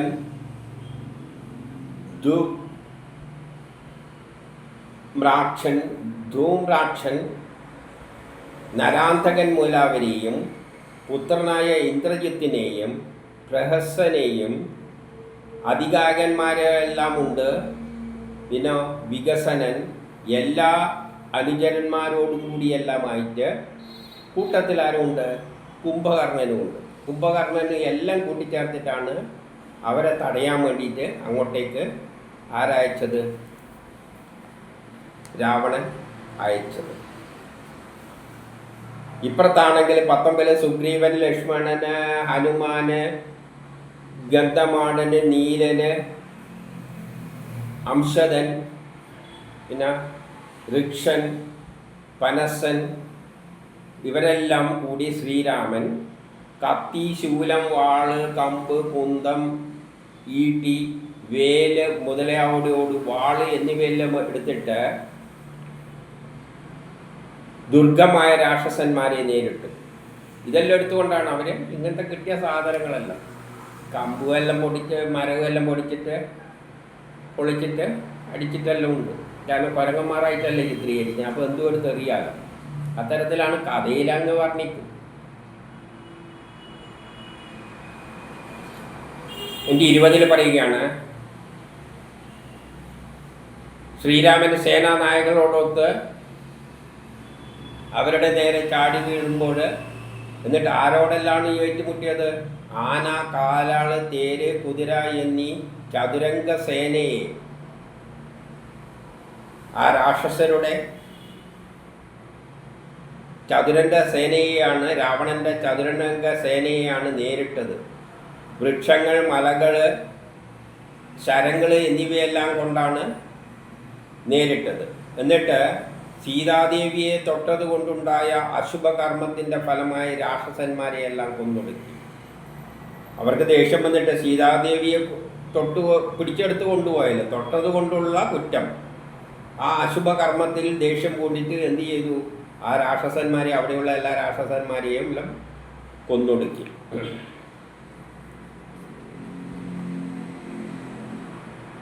അപ്പോൾ രാക്ഷസ രാജാവ് 21 രാക്ഷസ രാജാവായ രാവണൻ തൻ്റെ സൈന്യത്തെ നേരിട്ട വിനാശത്തെ കണ്ടിട്ട്, തൻ്റെ സൈന്യത്തിന് വലിയ വിനാശം സംഭവിച്ചായിട്ട് കണ്ടിട്ട് അദ്ദേഹം ഭയങ്കര കോപിതനായിട്ട് വിമാനത്തിലേറി ശ്രീരാമൻ്റെ നേരെ എതിരിട്ട് വന്നു. വിമാനത്തിലേറിയിട്ടാണ് രാമൻ്റെ അടുത്ത് വന്നത്. എന്തുകൊണ്ടാണ് അതങ്ങനെ ചിത്രീകരിച്ചത്? നമ്മൾ രാവണന് വിമാനമുണ്ട് എന്നെല്ലാം പറയും. ഇതല്ല, ആ കാലഘട്ടത്തിലാണ് രാമരാവണം അല്ലെങ്കിൽ കൊളോണിയലിസത്തിനെതിരായിട്ടുള്ള 2ാം ലോകമഹായുദ്ധ കാലഘട്ടത്തിലാണ് വിമാനങ്ങൾ ഇറങ്ങിയത്. ആ വിമാനങ്ങൾ വിദേശികളുടെ കൈവശമാണ് ഉണ്ടായിരുന്നത്. രാമൻ്റെ കൈവശമല്ല, ഭാരതത്തിൻ്റെ കൈവശമല്ല. അതായത് ചേരിപ്പിടിച്ച രാജ്യങ്ങളുടെ കൈമലല്ല, ഈ വന്നവരുടെ കൈമലാണ് വിമാനമുണ്ടായിരുന്നത്, അത്യാധുനിക ആയുധങ്ങളിൽ ഉള്ളത്. അതാണ് ആ കാലഘട്ടത്തിൽ വിമാനമുണ്ടായിരുന്നു എന്നേ പറഞ്ഞിട്ടുള്ളൂ. അല്ലാതെ ഭാരതത്തിൽ ഒരു രാവണൻ ഉണ്ടായിരുന്നു, അങ്ങേർക്ക് ലങ്കയിൽ ഒരു രാവണൻ ഉണ്ടായിരുന്നു, അവിടെ ഒരു ആ അർത്ഥത്തിലൊന്നും എടുത്തേക്കരുത്. ആ കാലഘട്ടത്തിൽ വിദേശികളെ കൈമലായിരുന്നു എന്നുണ്ടായിരുന്നത് വിമാനമെല്ലാം. അവർ വിമാനത്തിൽ വന്നിട്ടാണ് യുദ്ധം ചെയ്തത്. ഇന്ദ്രസാരഥികളാൽ അടുത്തേക്ക് കൊണ്ടുവരപ്പെട്ട തിളക്കമുള്ള രഥത്തിൽ ശോഭിച്ചു രാമൻ. രാമൻ എങ്ങനെയാണ് ശോഭിക്കുന്നത്? ഇന്ദ്രസാരഥികളാൽ കൊണ്ടുവരപ്പെട്ട രഥത്തിൽ. അപ്പോൾ ഇവിടെയുള്ളവർ രഥത്തിൽ ഇരിക്കുന്നേ ഉള്ളൂ. പക്ഷെ രാമൻ ഇരിക്കുന്നത് രഥത്തിലാണ്, മറ്റവന്മാർ വിമാനത്തിലാണ്. അതാണ് ഇതിനർത്ഥം. രാമന് വന്നാൽ വിമാനത്തിൽ വന്നത് കവിക്ക് എഴുതാൻ പറ്റാതെ ഉണ്ടാകും. അതൊന്നുമല്ല.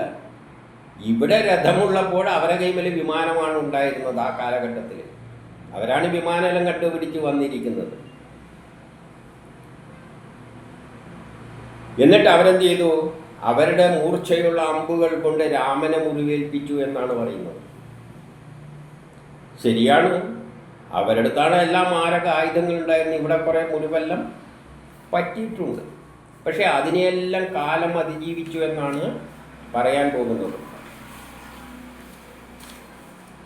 ശ്രീരാമൻ അവരോട് പറഞ്ഞു, നരഭോജികളായ രാക്ഷസന്മാരുടെ നേതാവേ, എൻ്റെ അസാന്നിധ്യത്തിൽ എൻ്റെ പത്നിയെ നീ കട്ടുകൊണ്ടുപോയതിൽ, എൻ്റെ അസാന്നിധ്യത്തിൽ, അതായത് ഞാൻ കാട്ടിലായിരിക്കുമ്പോഴാണ്, ഞാൻ ഭരണത്തിലൊന്നും ഉണ്ടായിരുന്നില്ല, അവിടെ കുറച്ച് പേര് ഇരിക്കുന്നുണ്ടായിരുന്നു ചെരുപ്പും വെച്ചിട്ട്. അപ്പോഴാണ് നീ സൗഭാഗ്യമെല്ലാം അടിച്ചു കൊണ്ടുപോയത്. ഞാനാണ് ഭരണത്തിലെങ്കിൽ ഇതൊന്നും നടക്കില്ലായിരുന്നു. നമുക്കറിയാലോ, അന്നത്തെ രാജഭരണകാലത്തിൽ രാജാക്കന്മാരെല്ലാം ഇങ്ങനെയെല്ലാം തന്നെയായിരുന്നു. പാരമ്പര്യമായിട്ട് വരും. പാരമ്പര്യമായിട്ട് വരുന്നൊരു ഒന്നിലും പാരമ്പര്യമായിട്ട് ഒരു രാജാവിൻ്റെ ക്വാളിറ്റി എല്ലാം കിട്ടും. അങ്ങനെയല്ല ആയിരുന്നു. വേറെ കഥയില്ലേ, ആ കാലഘട്ടത്തിൽ തന്നെയല്ലേ എന്ത് അയ്യപ്പനെ വീട്ടിൽ നിന്ന് ഇറക്കി വിട്ട, കാട്ടിലേക്ക് വിട്ട, പുലി പിടിക്കാൻ വേണ്ടിയിട്ട്. ഇതെല്ലാം ആ കാലഘട്ടത്തിൻ്റെ പ്രത്യേകത. അതിനെയെല്ലാം മറികടന്നിട്ടാണ് രാമൻ പുതിയൊരു വ്യവസ്ഥിതി ഉണ്ടാക്കാൻ ശ്രമിച്ചത്. ആ ദുഷിച്ച പ്രവണതകൾ, അതിനെ അവസാനം പറയും എങ്ങനെയാണ് രാമൻ ഭരണം നടത്തിയത്. നമുക്കവിടെ എത്താറ്. അതുകൊണ്ട് എൻ്റെ അസാന്നിധ്യത്തിൽ എൻ്റെ പത്നിയെ നീ കട്ടുകൊണ്ടുപോയതിൽ അതിനുള്ള ഫലം നാണം കെട്ടവനായ നിനക്ക് കാലമെന്ന പോലെ ഞാനിപ്പോൾ തരുന്നുണ്ട്. കാലമെന്ന പോലെ എന്ന് പറഞ്ഞാൽ കാലം എത്തുമ്പോഴാണ് ഇതെല്ലാം നടക്കുക. ഈ വിധം അതികോപത്തോടു കൂടിയ ശ്രീരാമചന്ദ്രൻ വില്ലെടുത്തിട്ട് വില്ല് കുലച്ചിട്ട് അമ്പ് തൊടുത്തിട്ട് വജ്രം കണക്കെയുള്ള ആ അമ്പ് കൊണ്ട് അവൻ്റെ ഹൃദയം പിളർന്നു. രാവണൻ്റെ 10 മുഖത്തു നിന്നും രക്തം വാർന്നൊഴിച്ചു. എന്തുകൊണ്ടാണ് രാവണന് 10 തല എന്ന് പറഞ്ഞത്? കാരണം ഈ വിദേശികൾ വന്നത് പല തന്ത്രങ്ങൾ, ബുദ്ധികൾ ഉപയോഗിച്ചിട്ടാണ്. ആദ്യം സുഗന്ധവസ്തു അതും ഇതുമെല്ലാം കൊടുത്ത് പ്രലോഭിപ്പിക്കും. എന്തെല്ലാം വസ്തുക്കൾ വെച്ച് പ്രലോഭിപ്പിക്കാൻ നോക്കും, അല്ലെങ്കിൽ ആയുധം വെച്ചിട്ട് പേടിപ്പിക്കാൻ നോക്കും. പിന്നെ ചില രാജാക്കന്മാരോട് പറയും കപ്പം തരണം, കപ്പം തന്നില്ലെങ്കിൽ വീട് സ്ഥലം വിട്ട് തരണം എന്ന് പറയും. മക്കളില്ലെങ്കിൽ പറയുക നിങ്ങൾക്ക് ദത്തെടുക്കാനൊന്നും അവകാശമില്ല, അതിങ്ങ് തരണം എന്നെല്ലാം പറഞ്ഞുകൊണ്ട് ഇങ്ങനെ പല തന്ത്രങ്ങൾ ഉപയോഗിച്ചിട്ടാണ് അവർ. അതുകൊണ്ടാണ് 10 തല എന്ന് പറഞ്ഞിരിക്കുന്നത്. അവർ പല വഴികളിലൂട്ടിയും ലോകം മുഴുവൻ കീഴടക്കിയിട്ടുണ്ട്, കൊളോണിയലിസം ഉണ്ടാക്കിയിട്ടുണ്ട്.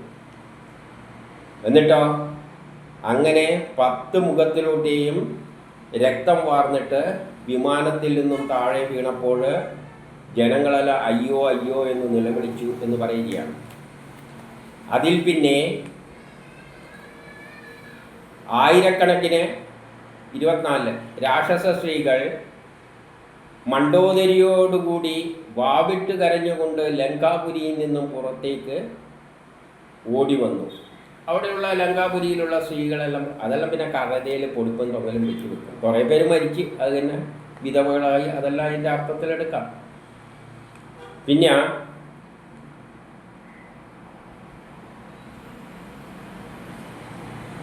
ദൈന്യം കലർന്ന രാക്ഷസ സ്ത്രീകൾ ലക്ഷ്മണന്റെ ബാണത്താൽ തകർക്കപ്പെട്ടവർ. ലക്ഷ്മണനും അപ്പം അവിടെ ഇരുന്നിട്ട് എല്ലാവരെയും കൊന്നു തള്ളുന്നുണ്ട്. അവരവരുടെ ആൾക്കാരെ, സ്വന്തക്കാരെ കെട്ടിപ്പിടിച്ചുകൊണ്ട് മാറത്ത് നെഞ്ഞത്തടിച്ച് കരയാൻ തുടങ്ങി എന്നാണ്, വാവിട്ട് കരയാൻ തുടങ്ങി എന്നാണ് പറയുന്നത്. 26 ആ കരയുന്നതിനെ പറ്റിയുള്ള ഒരു വിവരണമാണ്. രക്ഷിതാദേവെ, രക്ഷിച്ച ആളാരാണ്? രാവണൻ. ലോകത്തെ മുഴുവൻ കരയിച്ചിട്ടുള്ളവനും കരയിപ്പിച്ചിട്ടുള്ളവനുമായ ലക്ഷ്മണപ്രഭു അല്ല രാവണപ്രഭു, അയ്യോ ഞങ്ങൾ നശിച്ചു പോയല്ലോ, ഇതും പറഞ്ഞിട്ടാണ് കരയുന്നത്. ലോകത്തെ മുഴുവൻ കരയിച്ചവനാണ് നീ. അങ്ങനെയുള്ള രാവണപ്രഭു അയ്യോ ഞങ്ങൾ നശിച്ചു പോയല്ലോ, അങ്ങയെ വേർപെട്ടതും ശത്രുക്കളാൽ തകർക്കപ്പെട്ടതുമായ ലങ്കാപുരി ഇനി ആരെയാണ് ശരണം പ്രാപിക്കുക? 27. വലിയ ഭാഗ്യശാലിയായ മഹാപ്രഭു, അങ്ങ് വലിയ ഭാഗ്യശാലിയല്ലായിരുന്നു. പക്ഷെ എന്താ പറ്റിയ?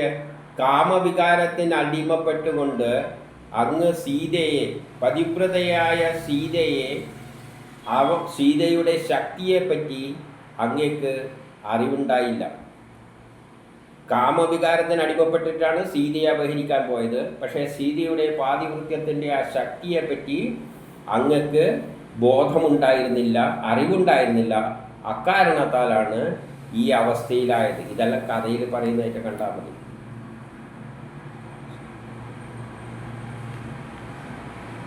അതുകൊണ്ട് 28 പറയുകയാണ്, സ്വവംശത്തിന് ആനന്ദമേകുന്ന വിഭോ, ഈ ലങ്കാപുരി ഇപ്പോൾ നാഥനില്ലാതായി. ഈ സ്വന്തം വംശത്തിന് വേണ്ടി എല്ലാ ആനന്ദവും നൽകിക്കൊണ്ടിരുന്ന അങ്ങയോട് പറയുകയാണ്, ഇപ്പോഴെന്തായി? ഈ ലങ്കാപുരി നാഥനില്ലാതായി, ഞങ്ങളും അനാഥകളായി, ഞങ്ങളുടെ അങ്ങയുടെ ശരീരം കഴുകന്മാർക്ക് ആഹാരമായി. ആരുടെ? രാവണൻ്റെ. ആത്മാവേടത്തേക്കും പോയി നരകത്തിലേക്ക്, ദുഃഖത്തിലേക്ക് താഴ്ത്തപ്പെട്ടു. ഇനി 29 ശുഗൻ പറയുകയാണ്, അങ്ങനെ വിഭീഷണനാൽ ശ്രീരാമൻ വിഭീഷണനോട് പറഞ്ഞു, നിർദ്ദേശിച്ചത് പ്രകാരം അദ്ദേഹം എന്ത് ചെയ്തു? സ്വജനങ്ങളുടെ എല്ലാം ക്രിയകളെല്ലാം ചെയ്തു. മരിച്ചതിൻ്റെ എല്ലാവരും ദയിപ്പിക്കുക, അത് ഇതെല്ലാം വേണ്ട, അതെല്ലാം ചെയ്തിട്ട് ശ്രീരാമൻ പറഞ്ഞതുപോലെ വിഭീഷണൻ അത് ചെയ്തു. 30 അനന്തരം ഭഗവാൻ രാമചന്ദ്രൻ അശോക വൃക്ഷങ്ങൾ കൂടിക്കിടക്കുന്നിടത്ത് ശിംശപ എന്ന വൃക്ഷച്ചുവട്ടിൽ സ്ഥിതി ചെയ്യുന്നവളും വളരെ മെലിഞ്ഞടിക്കുന്നവളും വേർപാടിനാൽ വ്യാധിയിൽപ്പെട്ടവളും ദീനത പൂണ്ടവളുമായ അത്യധികം പ്രിയപ്പെട്ട പത്നിയെ കണ്ടിട്ട് അദ്ദേഹത്തിന് അവളോട് വലിയ അനുകമ്പ തോന്നി. ഇനി 31 തൻ്റെ സന്ദർശനത്തിൽ അവിടെ രാമനെത്തിയപ്പോൾ ആനന്ദത്താൽ വികസിച്ച മുഖകമലത്തോടു കൂടിയ അവള് പിന്നെ എന്ത് ചെയ്തു? രാമൻ അവളെ വിമാനത്തിലേക്ക് കയറ്റി. കൂടെ ലക്ഷ്മണനും പിന്നെ സുഗ്രീവനും ഹനുമാനുമെല്ലാം രാമനോടൊപ്പം ആ വിമാനത്തിൽ കയറി. അപ്പം വന്ന മാതിരിയല്ല പോകുന്നത്, ഇപ്പം വിമാനവും കിട്ടി. കാരണം അവിടെ വിമാനം കിടക്കിയല്ല, അതിൽ കയറി. എന്നിട്ട് 32 രാമൻ പിന്നെ ആ സ്ഥലത്തിൻ്റെ ലങ്കേൻ്റെ അധികാരം എല്ലാവർക്കും കൊടുക്കണം. രാമൻ വിഭീഷണനെ രാക്ഷസ ജനങ്ങളുടെയും ആധിപത്യവും ലങ്കാപുരിയും പിന്നെ ദീർഘകാലം അവിടെ ഭരിക്കുക എന്ന ആശീർവാദവും കൊടുത്ത ശേഷം വാനപ്രസ്ഥയിൽ അവസാനിപ്പിച്ചു. അദ്ദേഹം കാട്ടിലായിരുന്നുവല്ലോ ഇത്ര കാലം. അച്ഛൻ്റെ ആ ശബദം നിറവേറാൻ വേണ്ടിയിട്ട് കാട്ടിൽ ഇത്ര വർഷം എന്ന് പറഞ്ഞപ്പോൾ ഇതെല്ലാം കഴിഞ്ഞപ്പോൾ തന്നെ ആ വാനപ്രസ്ഥവും തീർന്നു. അതുകൊണ്ട് അവസാനിപ്പിച്ചിട്ട് അദ്ദേഹം എന്ത് ചെയ്ത് അയോധ്യാപുരിയിലേക്ക് നേരെ അയോധ്യയിലേക്ക് വെച്ച് പുറപ്പെട്ടു. അപ്പം 33 വഴിനീലെ ഇന്ദ്രാദി ദേവന്മാരെല്ലാം പുഷ്പവൃഷ്ടി നടത്തി, ബ്രഹ്മാദി ദേവന്മാരെല്ലാം പ്രകീർത്തിച്ചു. 34 അദ്ദേഹം അവിടെ എത്തിയപ്പോൾ ഗോമൂത്രത്തിൽ പാചകം ചെയ്ത ഭക്ഷണം കഴിച്ചിരുന്ന മരവരി ചുറ്റിക്കൊണ്ട് ജട ധരിച്ചുകൊണ്ട് വെറും നിലത്ത് കിടന്നുകൊണ്ടിരുന്ന സഹോദരനെ പറ്റിക്കേട്ട് രാമചന്ദ്രൻ ദുഃഖിച്ചു. ഭരതനപ്പം ഗോമൂത്രത്തിൽ അരി വേവിച്ചിട്ട് മരവരിയും ചുറ്റിട്ട് ജടയെല്ലാം വെച്ച് വെറും നിലത്ത് കിടന്നിട്ടായിരുന്നു ഭരിച്ചിരുന്നത്. ഇതിലെന്തിനാ ഇങ്ങനെ പറഞ്ഞതെന്ന് വെച്ചാൽ കഥ അതേപോലെ പറയുകയാണെങ്കിൽ കാര്യം മനസ്സിലാകുന്ന തരത്തിൽ പറഞ്ഞിരുന്നുവെങ്കിൽ ഇന്ന് ഭാഗവതമൊന്നും നമ്മളെ കൈമേൽ ഉണ്ടാവില്ല. അത് അന്നത്തെ ഭരണാധികാരികളെല്ലാം കത്തിച്ച് തീർക്കും. പോരായിട്ട് ബാക്കി ബ്രിട്ടീഷുകാരും കത്തിച്ചിട്ടുണ്ടാവും. ഇപ്പം തന്നെ ഇത് കേൾക്കുമ്പോഴെല്ലാവർക്കും ഒന്നും ഈ അർത്ഥത്തിലെടുക്കുമ്പോൾ അതിൻ്റേതായ കുറച്ച് പ്രയാസങ്ങളെല്ലാം മനസ്സിലുണ്ടാവും. ഇനി 35 ഭരതൻ ജ്യേഷ്ഠനായ ശ്രീരാമൻ എത്തിയതിൻ്റെ അറിഞ്ഞ് പുരവാസികളോടും മന്ത്രിമാരോടും പുരോഹിതന്മാരോടും കൂടി മെതിയടിയും ശിരസിൽ വെച്ചുകൊണ്ട്, ആ ചെരുപ്പും ശിരസിൽ വെച്ചുകൊണ്ടാണ് എതിരേറ്റ് എന്നത്.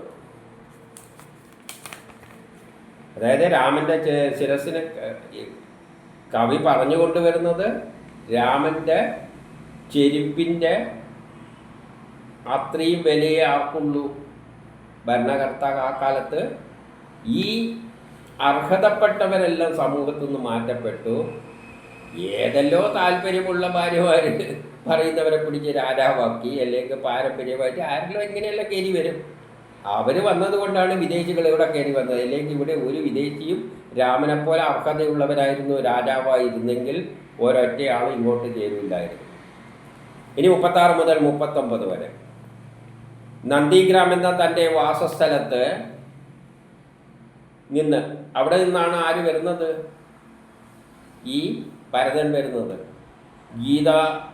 ഗീതങ്ങളെല്ലാം ആയിക്കൊണ്ട്, വേദമന്ത്രങ്ങൾ ഉച്ചരിച്ചുകൊണ്ട്, തങ്ക കസവുള്ള കൊടിതോരണങ്ങളോടുകൂടി, നല്ല കുതിരകളിൽ കെട്ടിയ രഥത്തോടുകൂടി, തങ്കത്തിൽ തീർത്ത കൊടിമരങ്ങളെല്ലാം, തങ്കത്ത കൊണ്ട് അലങ്കരിച്ച തരത്തിലുള്ള കൊടിമരങ്ങളും തോരണങ്ങളും എല്ലായിട്ട് വാണിക സംഘത്തോടൊപ്പം, ദേവദാസികളോടൊപ്പം, ഭൃത്യന്മാരോടൊപ്പം, ചാമരാദികളോടെല്ലാം കൂടി അദ്ദേഹം ആർദ്രമായ ഹൃദയത്തോടും നേത്രങ്ങളോടും കൂടിയവനായിട്ട് ഭരതൻ മെതിയടികളുമായിട്ട് വന്നിട്ട് ആ മെതിയടിയെല്ലാം അദ്ദേഹത്തിൻ്റെ തൃപ്പാദത്തിൽ വെച്ചിട്ട് വീണ് നമസ്കരിച്ചു. കൂപ്പുകൈകളോടെ ആനന്ദബാഷ്പ പൊഴിച്ചുകൊണ്ട് നിലകൊണ്ടു. ആര്? എല്ലാം ഏൽപ്പിച്ചു കൊടുത്തു. ഇനി 40-41 ആ ഭരതനെ ഇരുകൈകളാലും കെട്ടിപ്പിടിച്ചിട്ട്, അപ്പം കണ്ണുകളിൽ നിന്നും വന്ന വെള്ളം മുഴുവൻ എന്തായി 2 കൈകൊണ്ട് കെട്ടിപ്പിടിച്ചു ആ ഭരതനെ. അപ്പോൾ ആ കണ്ണിൽ നിന്ന് വന്ന വെള്ളം രാമനെ മൂടിയെന്നാണ്, കുളിപ്പിച്ചെന്നാണ് പറയുന്നത്. രാമചന്ദ്രൻ ലക്ഷ്മണനോടും സീതാദേവിയോടും കൂടി ബ്രാഹ്മണരെയും ശ്രേഷ്ഠന്മാരെയും കുലവൃദ്ധന്മാരെയും നമസ്കരിച്ചു.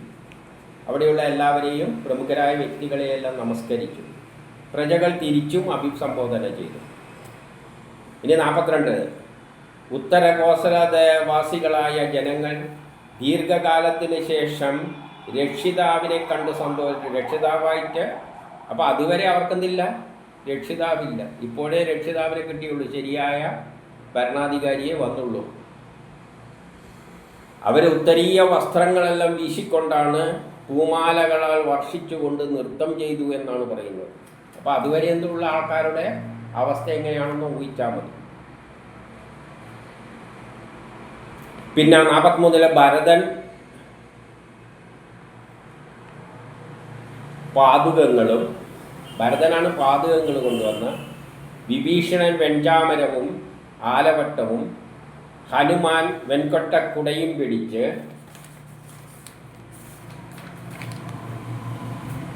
ശത്രുഘ്നൻ വില്ലും ആവനാഴിയും, സീതാദേവി തീർത്ഥക്കിണ്ടിയും, അങ്കദൻ വാളും ജാമ്പവൻ പരിചയം എടുത്തു. 45 സ്ത്രീകളോട് കൂടി സ്തുതിപാഠകരാൽ സ്തുതിക്കപ്പെട്ട് പുഷ്പക വിമാനത്തിൽ സ്ഥിതി ചെയ്യുന്ന ഭഗവാൻ ശ്രീരാമൻ ഗ്രഹങ്ങളുടെ ഇടയിലെ ചന്ദ്രനെ പോലെ ശോഭിച്ചു. അപ്പം പുഷ്പവിമാനത്തിൽ തന്നെയാണ് ഇപ്പോഴും ഉള്ളത്. 46-47 ആഗമനോത്സവത്തിൽ മുഴുകിയ അയോധ്യാപുരിയിലേക്ക്. അപ്പോൾ ആഗമനോത്സവം അവിടെ വലിയൊരു ഉത്സവമായിരുന്നു. ഇവിടെ അയോധ്യാപുരിയിൽ രാമൻ തിരിച്ചു വന്നതിൽ. അപ്പോൾ അത്രയും വലിയ സന്തോഷമാണ്. കാരണം നല്ലൊരു രാജാവ് ഇപ്പോഴാണ്, ഇതുവരെ കാട്ടുപോയി കിടക്കേണ്ട രാജാവ് തിരിച്ചു വന്നിരിക്കുകയാണ്. ജനങ്ങൾക്ക് ഇഷ്ടപ്പെട്ട രാജാവ്. സഹോദരന്മാരാൽ അഭിനന്ദിക്കപ്പെട്ട്, സഹോദരങ്ങളെല്ലാം അഭിനന്ദിച്ചുകൊണ്ട് ആ ഭഗവാൻ പ്രവേശിച്ചു. രാജഗൃഹത്തിൽ കടന്നു ചെന്നിട്ട് പിതൃപത്നിമാരായ കൈകേയിയെല്ലാം അവിടെ ഉണ്ടല്ലോ, അവരെയും പിന്നെ മാതാവായ കൗസല്യയെയും വസിഷ്ഠൻ പോലെയുള്ള ഗുരുക്കന്മാരെയും സമവയസ്കരായ സുഹൃത്തുക്കളെയും താഴെയുള്ളവരെയും, ആരെങ്കിലും താഴെയുണ്ടെങ്കിൽ അവരെയും ആശീർവദിക്കേണ്ടവരെ ആശീർവദിച്ചും ആശ്ലേഷിക്കേണ്ടവരെ ആശ്ലേഷിച്ചും സൽകൃതമായ ഭഗവാൻ അവരെയും പ്രതിസൽക്കാരം ചെയ്തു. എന്നിട്ട് സീതയും ലക്ഷ്മണനുമായിട്ട് പിന്നെ അവിടെ പ്രവേശിച്ചു. ഇനി 48 പ്രാണൻ വീണു കിട്ടിയ ശരീരത്തെ എന്ന പോലെ പിടഞ്ഞെഴുന്നേറ്റ സ്വമാതാക്കൾ, പ്രാണൻ തിരിച്ചു കിട്ടുമ്പോൾ ശരീരം ചാടി എണീക്കുമല്ലോ, അതുപോലെ ഈ സ്വമാതാക്കളെല്ലാം എഴുന്നേറ്റിട്ട് എന്ത് ചെയ്തു? അവരവരുടെ മക്കളെ മടിയിൽ പിടിച്ചിരുത്തിയിട്ട് കണ്ണീർ വാർത്തുകൊണ്ട് സങ്കടം വെടിഞ്ഞു. രാമൻ്റെയും ലക്ഷ്മണൻ്റെയും ഭരതൻ്റെയും എല്ലാവരെയും മാതാക്കന്മാരെല്ലാം വന്നിട്ട് അവരവരെ മക്കളെ എടുത്ത് മടിയിൽ പിടിച്ചിരുത്തിയിട്ട്, ഇതെല്ലാം ഒരു വിവരണമായിട്ട് കണ്ടിട്ട്. പിന്നെ 49 ജടമുടി കളഞ്ഞ്, പിന്നെ രാമൻ പിന്നെ ജടമുടിയെല്ലാം കളഞ്ഞ് ഗുരു വസിഷ്ഠൻ കുലവൃദ്ധന്മാരോടുകൂടി ദേവരാജാവിനെ എന്ന പോലെ, അതായത് രാജാവായിട്ട് അഭിഷേകം ചെയ്യുക. എങ്ങനെയാണ്? 4 സമുദ്രങ്ങളിൽ നിന്നും കൊണ്ടുവന്ന ജലം കൊണ്ട് അഭിഷേകം ചെയ്തു. ഈ 50 ഇപ്രകാരം ശിരോസ്നാനത്തിന് ശേഷം നല്ല വസ്ത്രങ്ങൾ അണിഞ്ഞ് പൂമാലകളെല്ലാം ചാർത്തി നല്ല അലങ്കാരങ്ങളോടുകൂടി ശ്രീരാമനും നല്ല വസ്ത്രങ്ങളെല്ലാം ജയത്തോട് ധരിച്ചുകൊണ്ട് സഹോദരങ്ങളും പിന്നെ സീതാദേവിയെല്ലായിട്ട് അവിടെ പ്രവേശിച്ചു. അതായത് ശരിയായ രാജാവിൻ്റെ വേഷഭൂഷാദികളോടുകൂടി അവരവിടെ പ്രവേശിച്ചു. എന്നിട്ടോ അനുജനായ 51 അനുജനായ ഭരതനാൽ വീണു വണങ്ങി അവനിൽ നിന്നും രാജാസനത്തെ സ്വീകരിച്ചു. അതുവരെ ഭരണം നടത്തിയിരുന്നത് ഭരതനായിരുന്നു. ഭരതൻ പിന്നെ ആ സിംഹാസനം വിട്ടുകൊടുത്തു, അദ്ദേഹത്തിനായിട്ട് വെച്ചു. എന്നിട്ടോ അവരവരുടെ ആചാരങ്ങളിൽ തൽപരരായവരും, ഓരോ ആൾക്കും അവരവരുടെ ആചാരങ്ങളിലാണ് താല്പര്യം. ഇത് യഥാർത്ഥത്തിൽ ഭാരതത്തിലായിട്ടല്ല കാണേണ്ടത്, 3 ലോകങ്ങളിലെയും കാര്യമാണ്, പ്രപഞ്ചം മുഴുവനുള്ള കാര്യമാണ്, അല്ലാതെ ഇവിടെ ഈ ദേശത്തിലുള്ള. അപ്പം അവനവരുടെ താല്പര്യങ്ങളിൽ ആചാരങ്ങളിൽ താല്പര്യമുള്ളവരുണ്ട്. ക്രിസ്ത്യാനികൾക്ക് അവരുടെ ആചാരമുണ്ട്, മുസ്ലിങ്ങൾക്ക് മുസ്ലിങ്ങളുടെ ആചാരങ്ങളുണ്ട്, ബുദ്ധമതക്കാർക്ക് അവരുടെ ആചാരങ്ങളുണ്ട്, യുക്തിവാദികൾക്ക് അവരുടേതായ ആചാരങ്ങളുണ്ട്. അങ്ങനെ ഓരോർക്ക് അവരവരുടെ ആചാരങ്ങളുണ്ടാവും. അപ്പം അവരവരുടെ ആചാരങ്ങളിൽ താല്പര്യമുള്ളവരും, അപ്പം രാമൻ്റെ ഭരണം എങ്ങനെയാണ് പോകുന്നത് നോക്കണം. അവരവർക്ക് എന്താണ് ആചാരം അതങ്ങ് നടത്തിക്കൊള്ളുക. ആചാര തൽപരരും വർണ്ണാശ്രമങ്ങളുടെ ഗുണങ്ങളോട് കൂടിയതുമായ പ്രജകൾ. വർണ്ണാശ്രമം എന്ന് പറഞ്ഞാൽ എന്താണ്? 4 തരം വർണ്ണങ്ങളാണ് ഉള്ളത്. മനുഷ്യൻ ജീവിക്കേണ്ടത് 4 തരത്തിലുള്ള ബുദ്ധി കൊണ്ട്. ബുദ്ധിമാന്മാർ പണം കൊണ്ടല്ല ജീവിക്കേണ്ടത്, ബുദ്ധി കൊണ്ട്. ശാസ്ത്രജ്ഞനെല്ലാം ചിന്തകളെല്ലാം കവികളെല്ലാം ബുദ്ധി ഉപയോഗിച്ചാണ് ജീവിക്കുന്നത്, ക്ഷത്രിയ സ്വഭാവം കൊണ്ട്. ചിലവർ നല്ല യോദ്ധാക്കളായിരിക്കും, നാടിനെ നയിക്കാൻ കഴിവുള്ള ലീഡർഷിപ്പ് ക്വാളിറ്റി ഉള്ളവരായിരിക്കും. അങ്ങനെയുള്ളവർ അതുകൊണ്ട് ജീവിക്കണം. പിന്നെ വൈശ്യർ എന്ന് പറഞ്ഞാൽ ബാക്കിയുള്ള എല്ലാ ജോലികളും വൈശ്യരാണ്. ഡോക്ടറായാലും എഞ്ചിനീയർ ആയാലും കൃഷി ആയാലും പശുവിനെ പറ്റിയായാലും കച്ചവടമായാലും എല്ലാം വൈശ്യരാണ്. പിന്നെ കുറേ വിഭാഗങ്ങൾ സേവനത്തിൽ മാത്രമാണ് താല്പര്യം, 10% സേവനം. ഇങ്ങനെയുള്ള 4 തരം ജനത്തിനുള്ളതാണ് ഈ ലോകം, അല്ലാതെ പണത്തിൻ്റെ അടിസ്ഥാനത്തിലല്ല. ഇതാണ് വർണ്ണാശ്രമ ധർമ്മം കൊണ്ട് ഉദ്ദേശിക്കുന്നത്. ഓരോ ആൾക്കും ഓരോ കഴിവുണ്ട്. ചിലവർ ബുദ്ധിവിശ്വാസം, ഇപ്പം ബുദ്ധിയുള്ള ഒരാൾക്ക് കളക്കാൻ ആക്കി കഴിഞ്ഞാൽ എന്താ കിട്ടാൻ പോകുന്നത്? ഒരു ചുക്കും കിട്ടാൻ പോകുന്നില്ല. അവൻ്റെ കഴിവ് ബുദ്ധിയാണ്. കിളക്കാൻ കഴിവുള്ളവൻ ആ കഴിവാണ്. അവനെ പിടിച്ചിട്ട് ബുദ്ധിയുള്ള കസേരയിൽ പിടിച്ചിരുത്തിക്കഴിഞ്ഞാൽ എന്താണ് സംഭവിക്കുക? അപ്പോൾ ഓരോ വ്യക്തിക്കും 4 മനുഷ്യൻ്റെ. അതുകൊണ്ട് തന്നെയാണ് സ്കൂളുകളിലെല്ലാം റാങ്ക് നേടിയവർ, ഫസ്റ്റ് ക്ലാസ്സുകാർ, സെക്കൻഡ് ക്ലാസ്സുകാർ, റാങ്ക് എന്ന് പറയണ്ട, ഫസ്റ്റ്, സെക്കൻഡ്, തേർഡ്, തോറ്റവർ.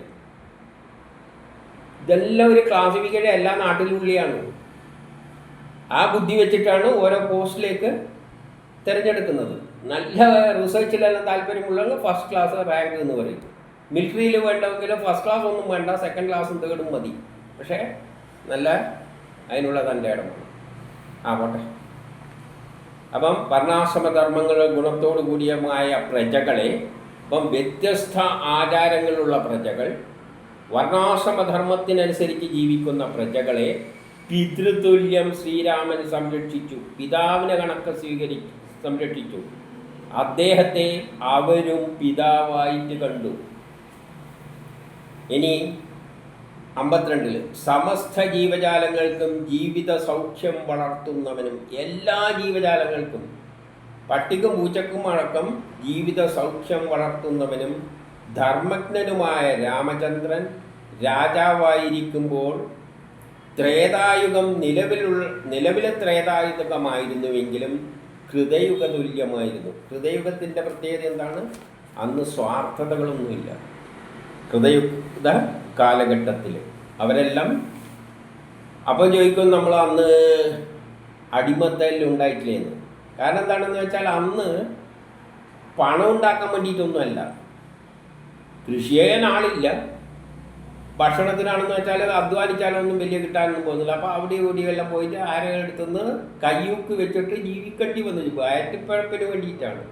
പക്ഷേ അവരൊന്നും ഇങ്ങനെ വസ്തു വാങ്ങിക്കൂട്ടുന്നതിലൊന്നും താല്പര്യമുള്ളവരല്ല. പക്ഷേ കൊളോണിയലിസം വന്നപ്പോൾ എല്ലാം വാരിക്കൂട്ടുന്ന ടെൻഡൻസിയാണ്. പക്ഷേ രാമൻ്റെ കാലത്തിൽ അതില്ല. അതിലും സത്യസന്ധത എപ്പോഴായിരുന്നു? ഋതവേദത്തിൽ ആയിരുന്നു. ഇനി 53 വനങ്ങൾ, നദികൾ, പർവ്വതങ്ങൾ, ഭൂഖണ്ഡങ്ങൾ, ദ്വീപുകൾ, സമുദ്രങ്ങൾ എന്നിവയെല്ലാം ജനങ്ങളിലേക്ക് ഇച്ഛിക്കുന്നത് പ്രദാനം ചെയ്തു. പ്രകൃതി മുഴുവൻ, അതായത് 7 ലോകങ്ങളെയും കാര്യമാണ് ഈ രാമകഥ പറയുന്നത്. അല്ലാതെ ഏതെങ്കിലും ദേശത്തിൻ്റെ അല്ല. അവയെല്ലാം സുഖമായിട്ട് നൽകേണ്ടതെല്ലാം ജനത്തിന് നൽകി എന്നാണ്. പ്രകൃതിയെല്ലാം നല്ല കാലാവസ്ഥയെല്ലാം നൽകി. 54 സാക്ഷാൽ നാരായണനായ ശ്രീരാമചന്ദ്രൻ രാജാവായിരിക്കെ ആദി വ്യാധി, വാർദ്ധക്യം, ക്ഷീണം, ക്ലേശം, സങ്കടം, പേടി ഇവയൊന്നുമില്ല. മരണം ഇച്ഛിക്കാതെ അവർക്ക് മരണമില്ല എന്നാണ് പറയുന്നത്. ആ തരത്തിലായിരുന്നു എന്ന് പറയുകയാണ്. പിന്നെ 55, 56 ഇതാണ് പ്രധാനം. ഒരൊറ്റ പത്നിയെ മാത്രം സ്വീകരിക്കുക. എന്തുകൊണ്ടാണ് അത് പറഞ്ഞത്?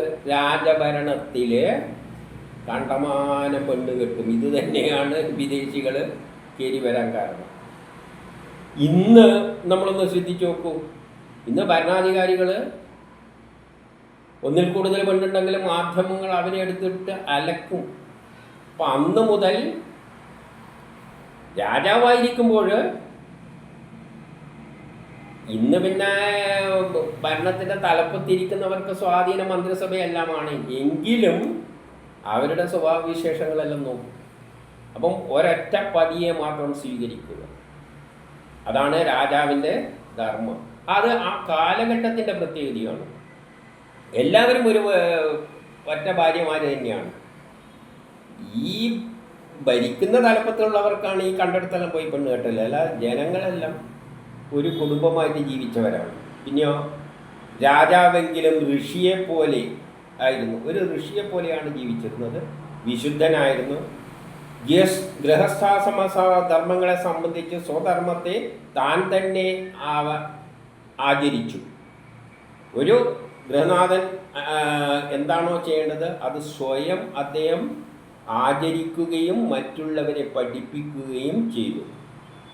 പതിവ്രതയായ സീതയാകട്ടെ പ്രേമം കൊണ്ടും, ഭാര്യമാരെങ്ങനെയാണ്? പ്രേമം കൊണ്ടും അനുസരണം കൊണ്ടും. അന്നത്തെ കാലത്തെയാണ്, ഇന്നത്തെ കാലത്തെ പ്രത്യേകതയല്ല പറയുന്നത്. സ്വസ്വഭാവം കൊണ്ടും ബുദ്ധി കൊണ്ടും ശാലീനത കൊണ്ടും വിനമ്രയായി മനസ്സിലുള്ളത് കണ്ടറിഞ്ഞ് പ്രവർത്തിക്കുന്നവളായി. ഭർത്താവിൻ്റെ ഉള്ളിൽ എന്താണോ ആഗ്രഹമുള്ളതെന്ന് അത് കണ്ടറിഞ്ഞ് പ്രവർത്തിക്കുന്നവളായിട്ട് ഭർത്താവിൻ്റെ ഹൃദയത്തെ ആകർഷിച്ചു. അത് അന്നത്തെ കാലഘട്ടത്തിൻ്റെ ആ പ്രത്യേകത ഇവിടെ പറയുകയാണ്.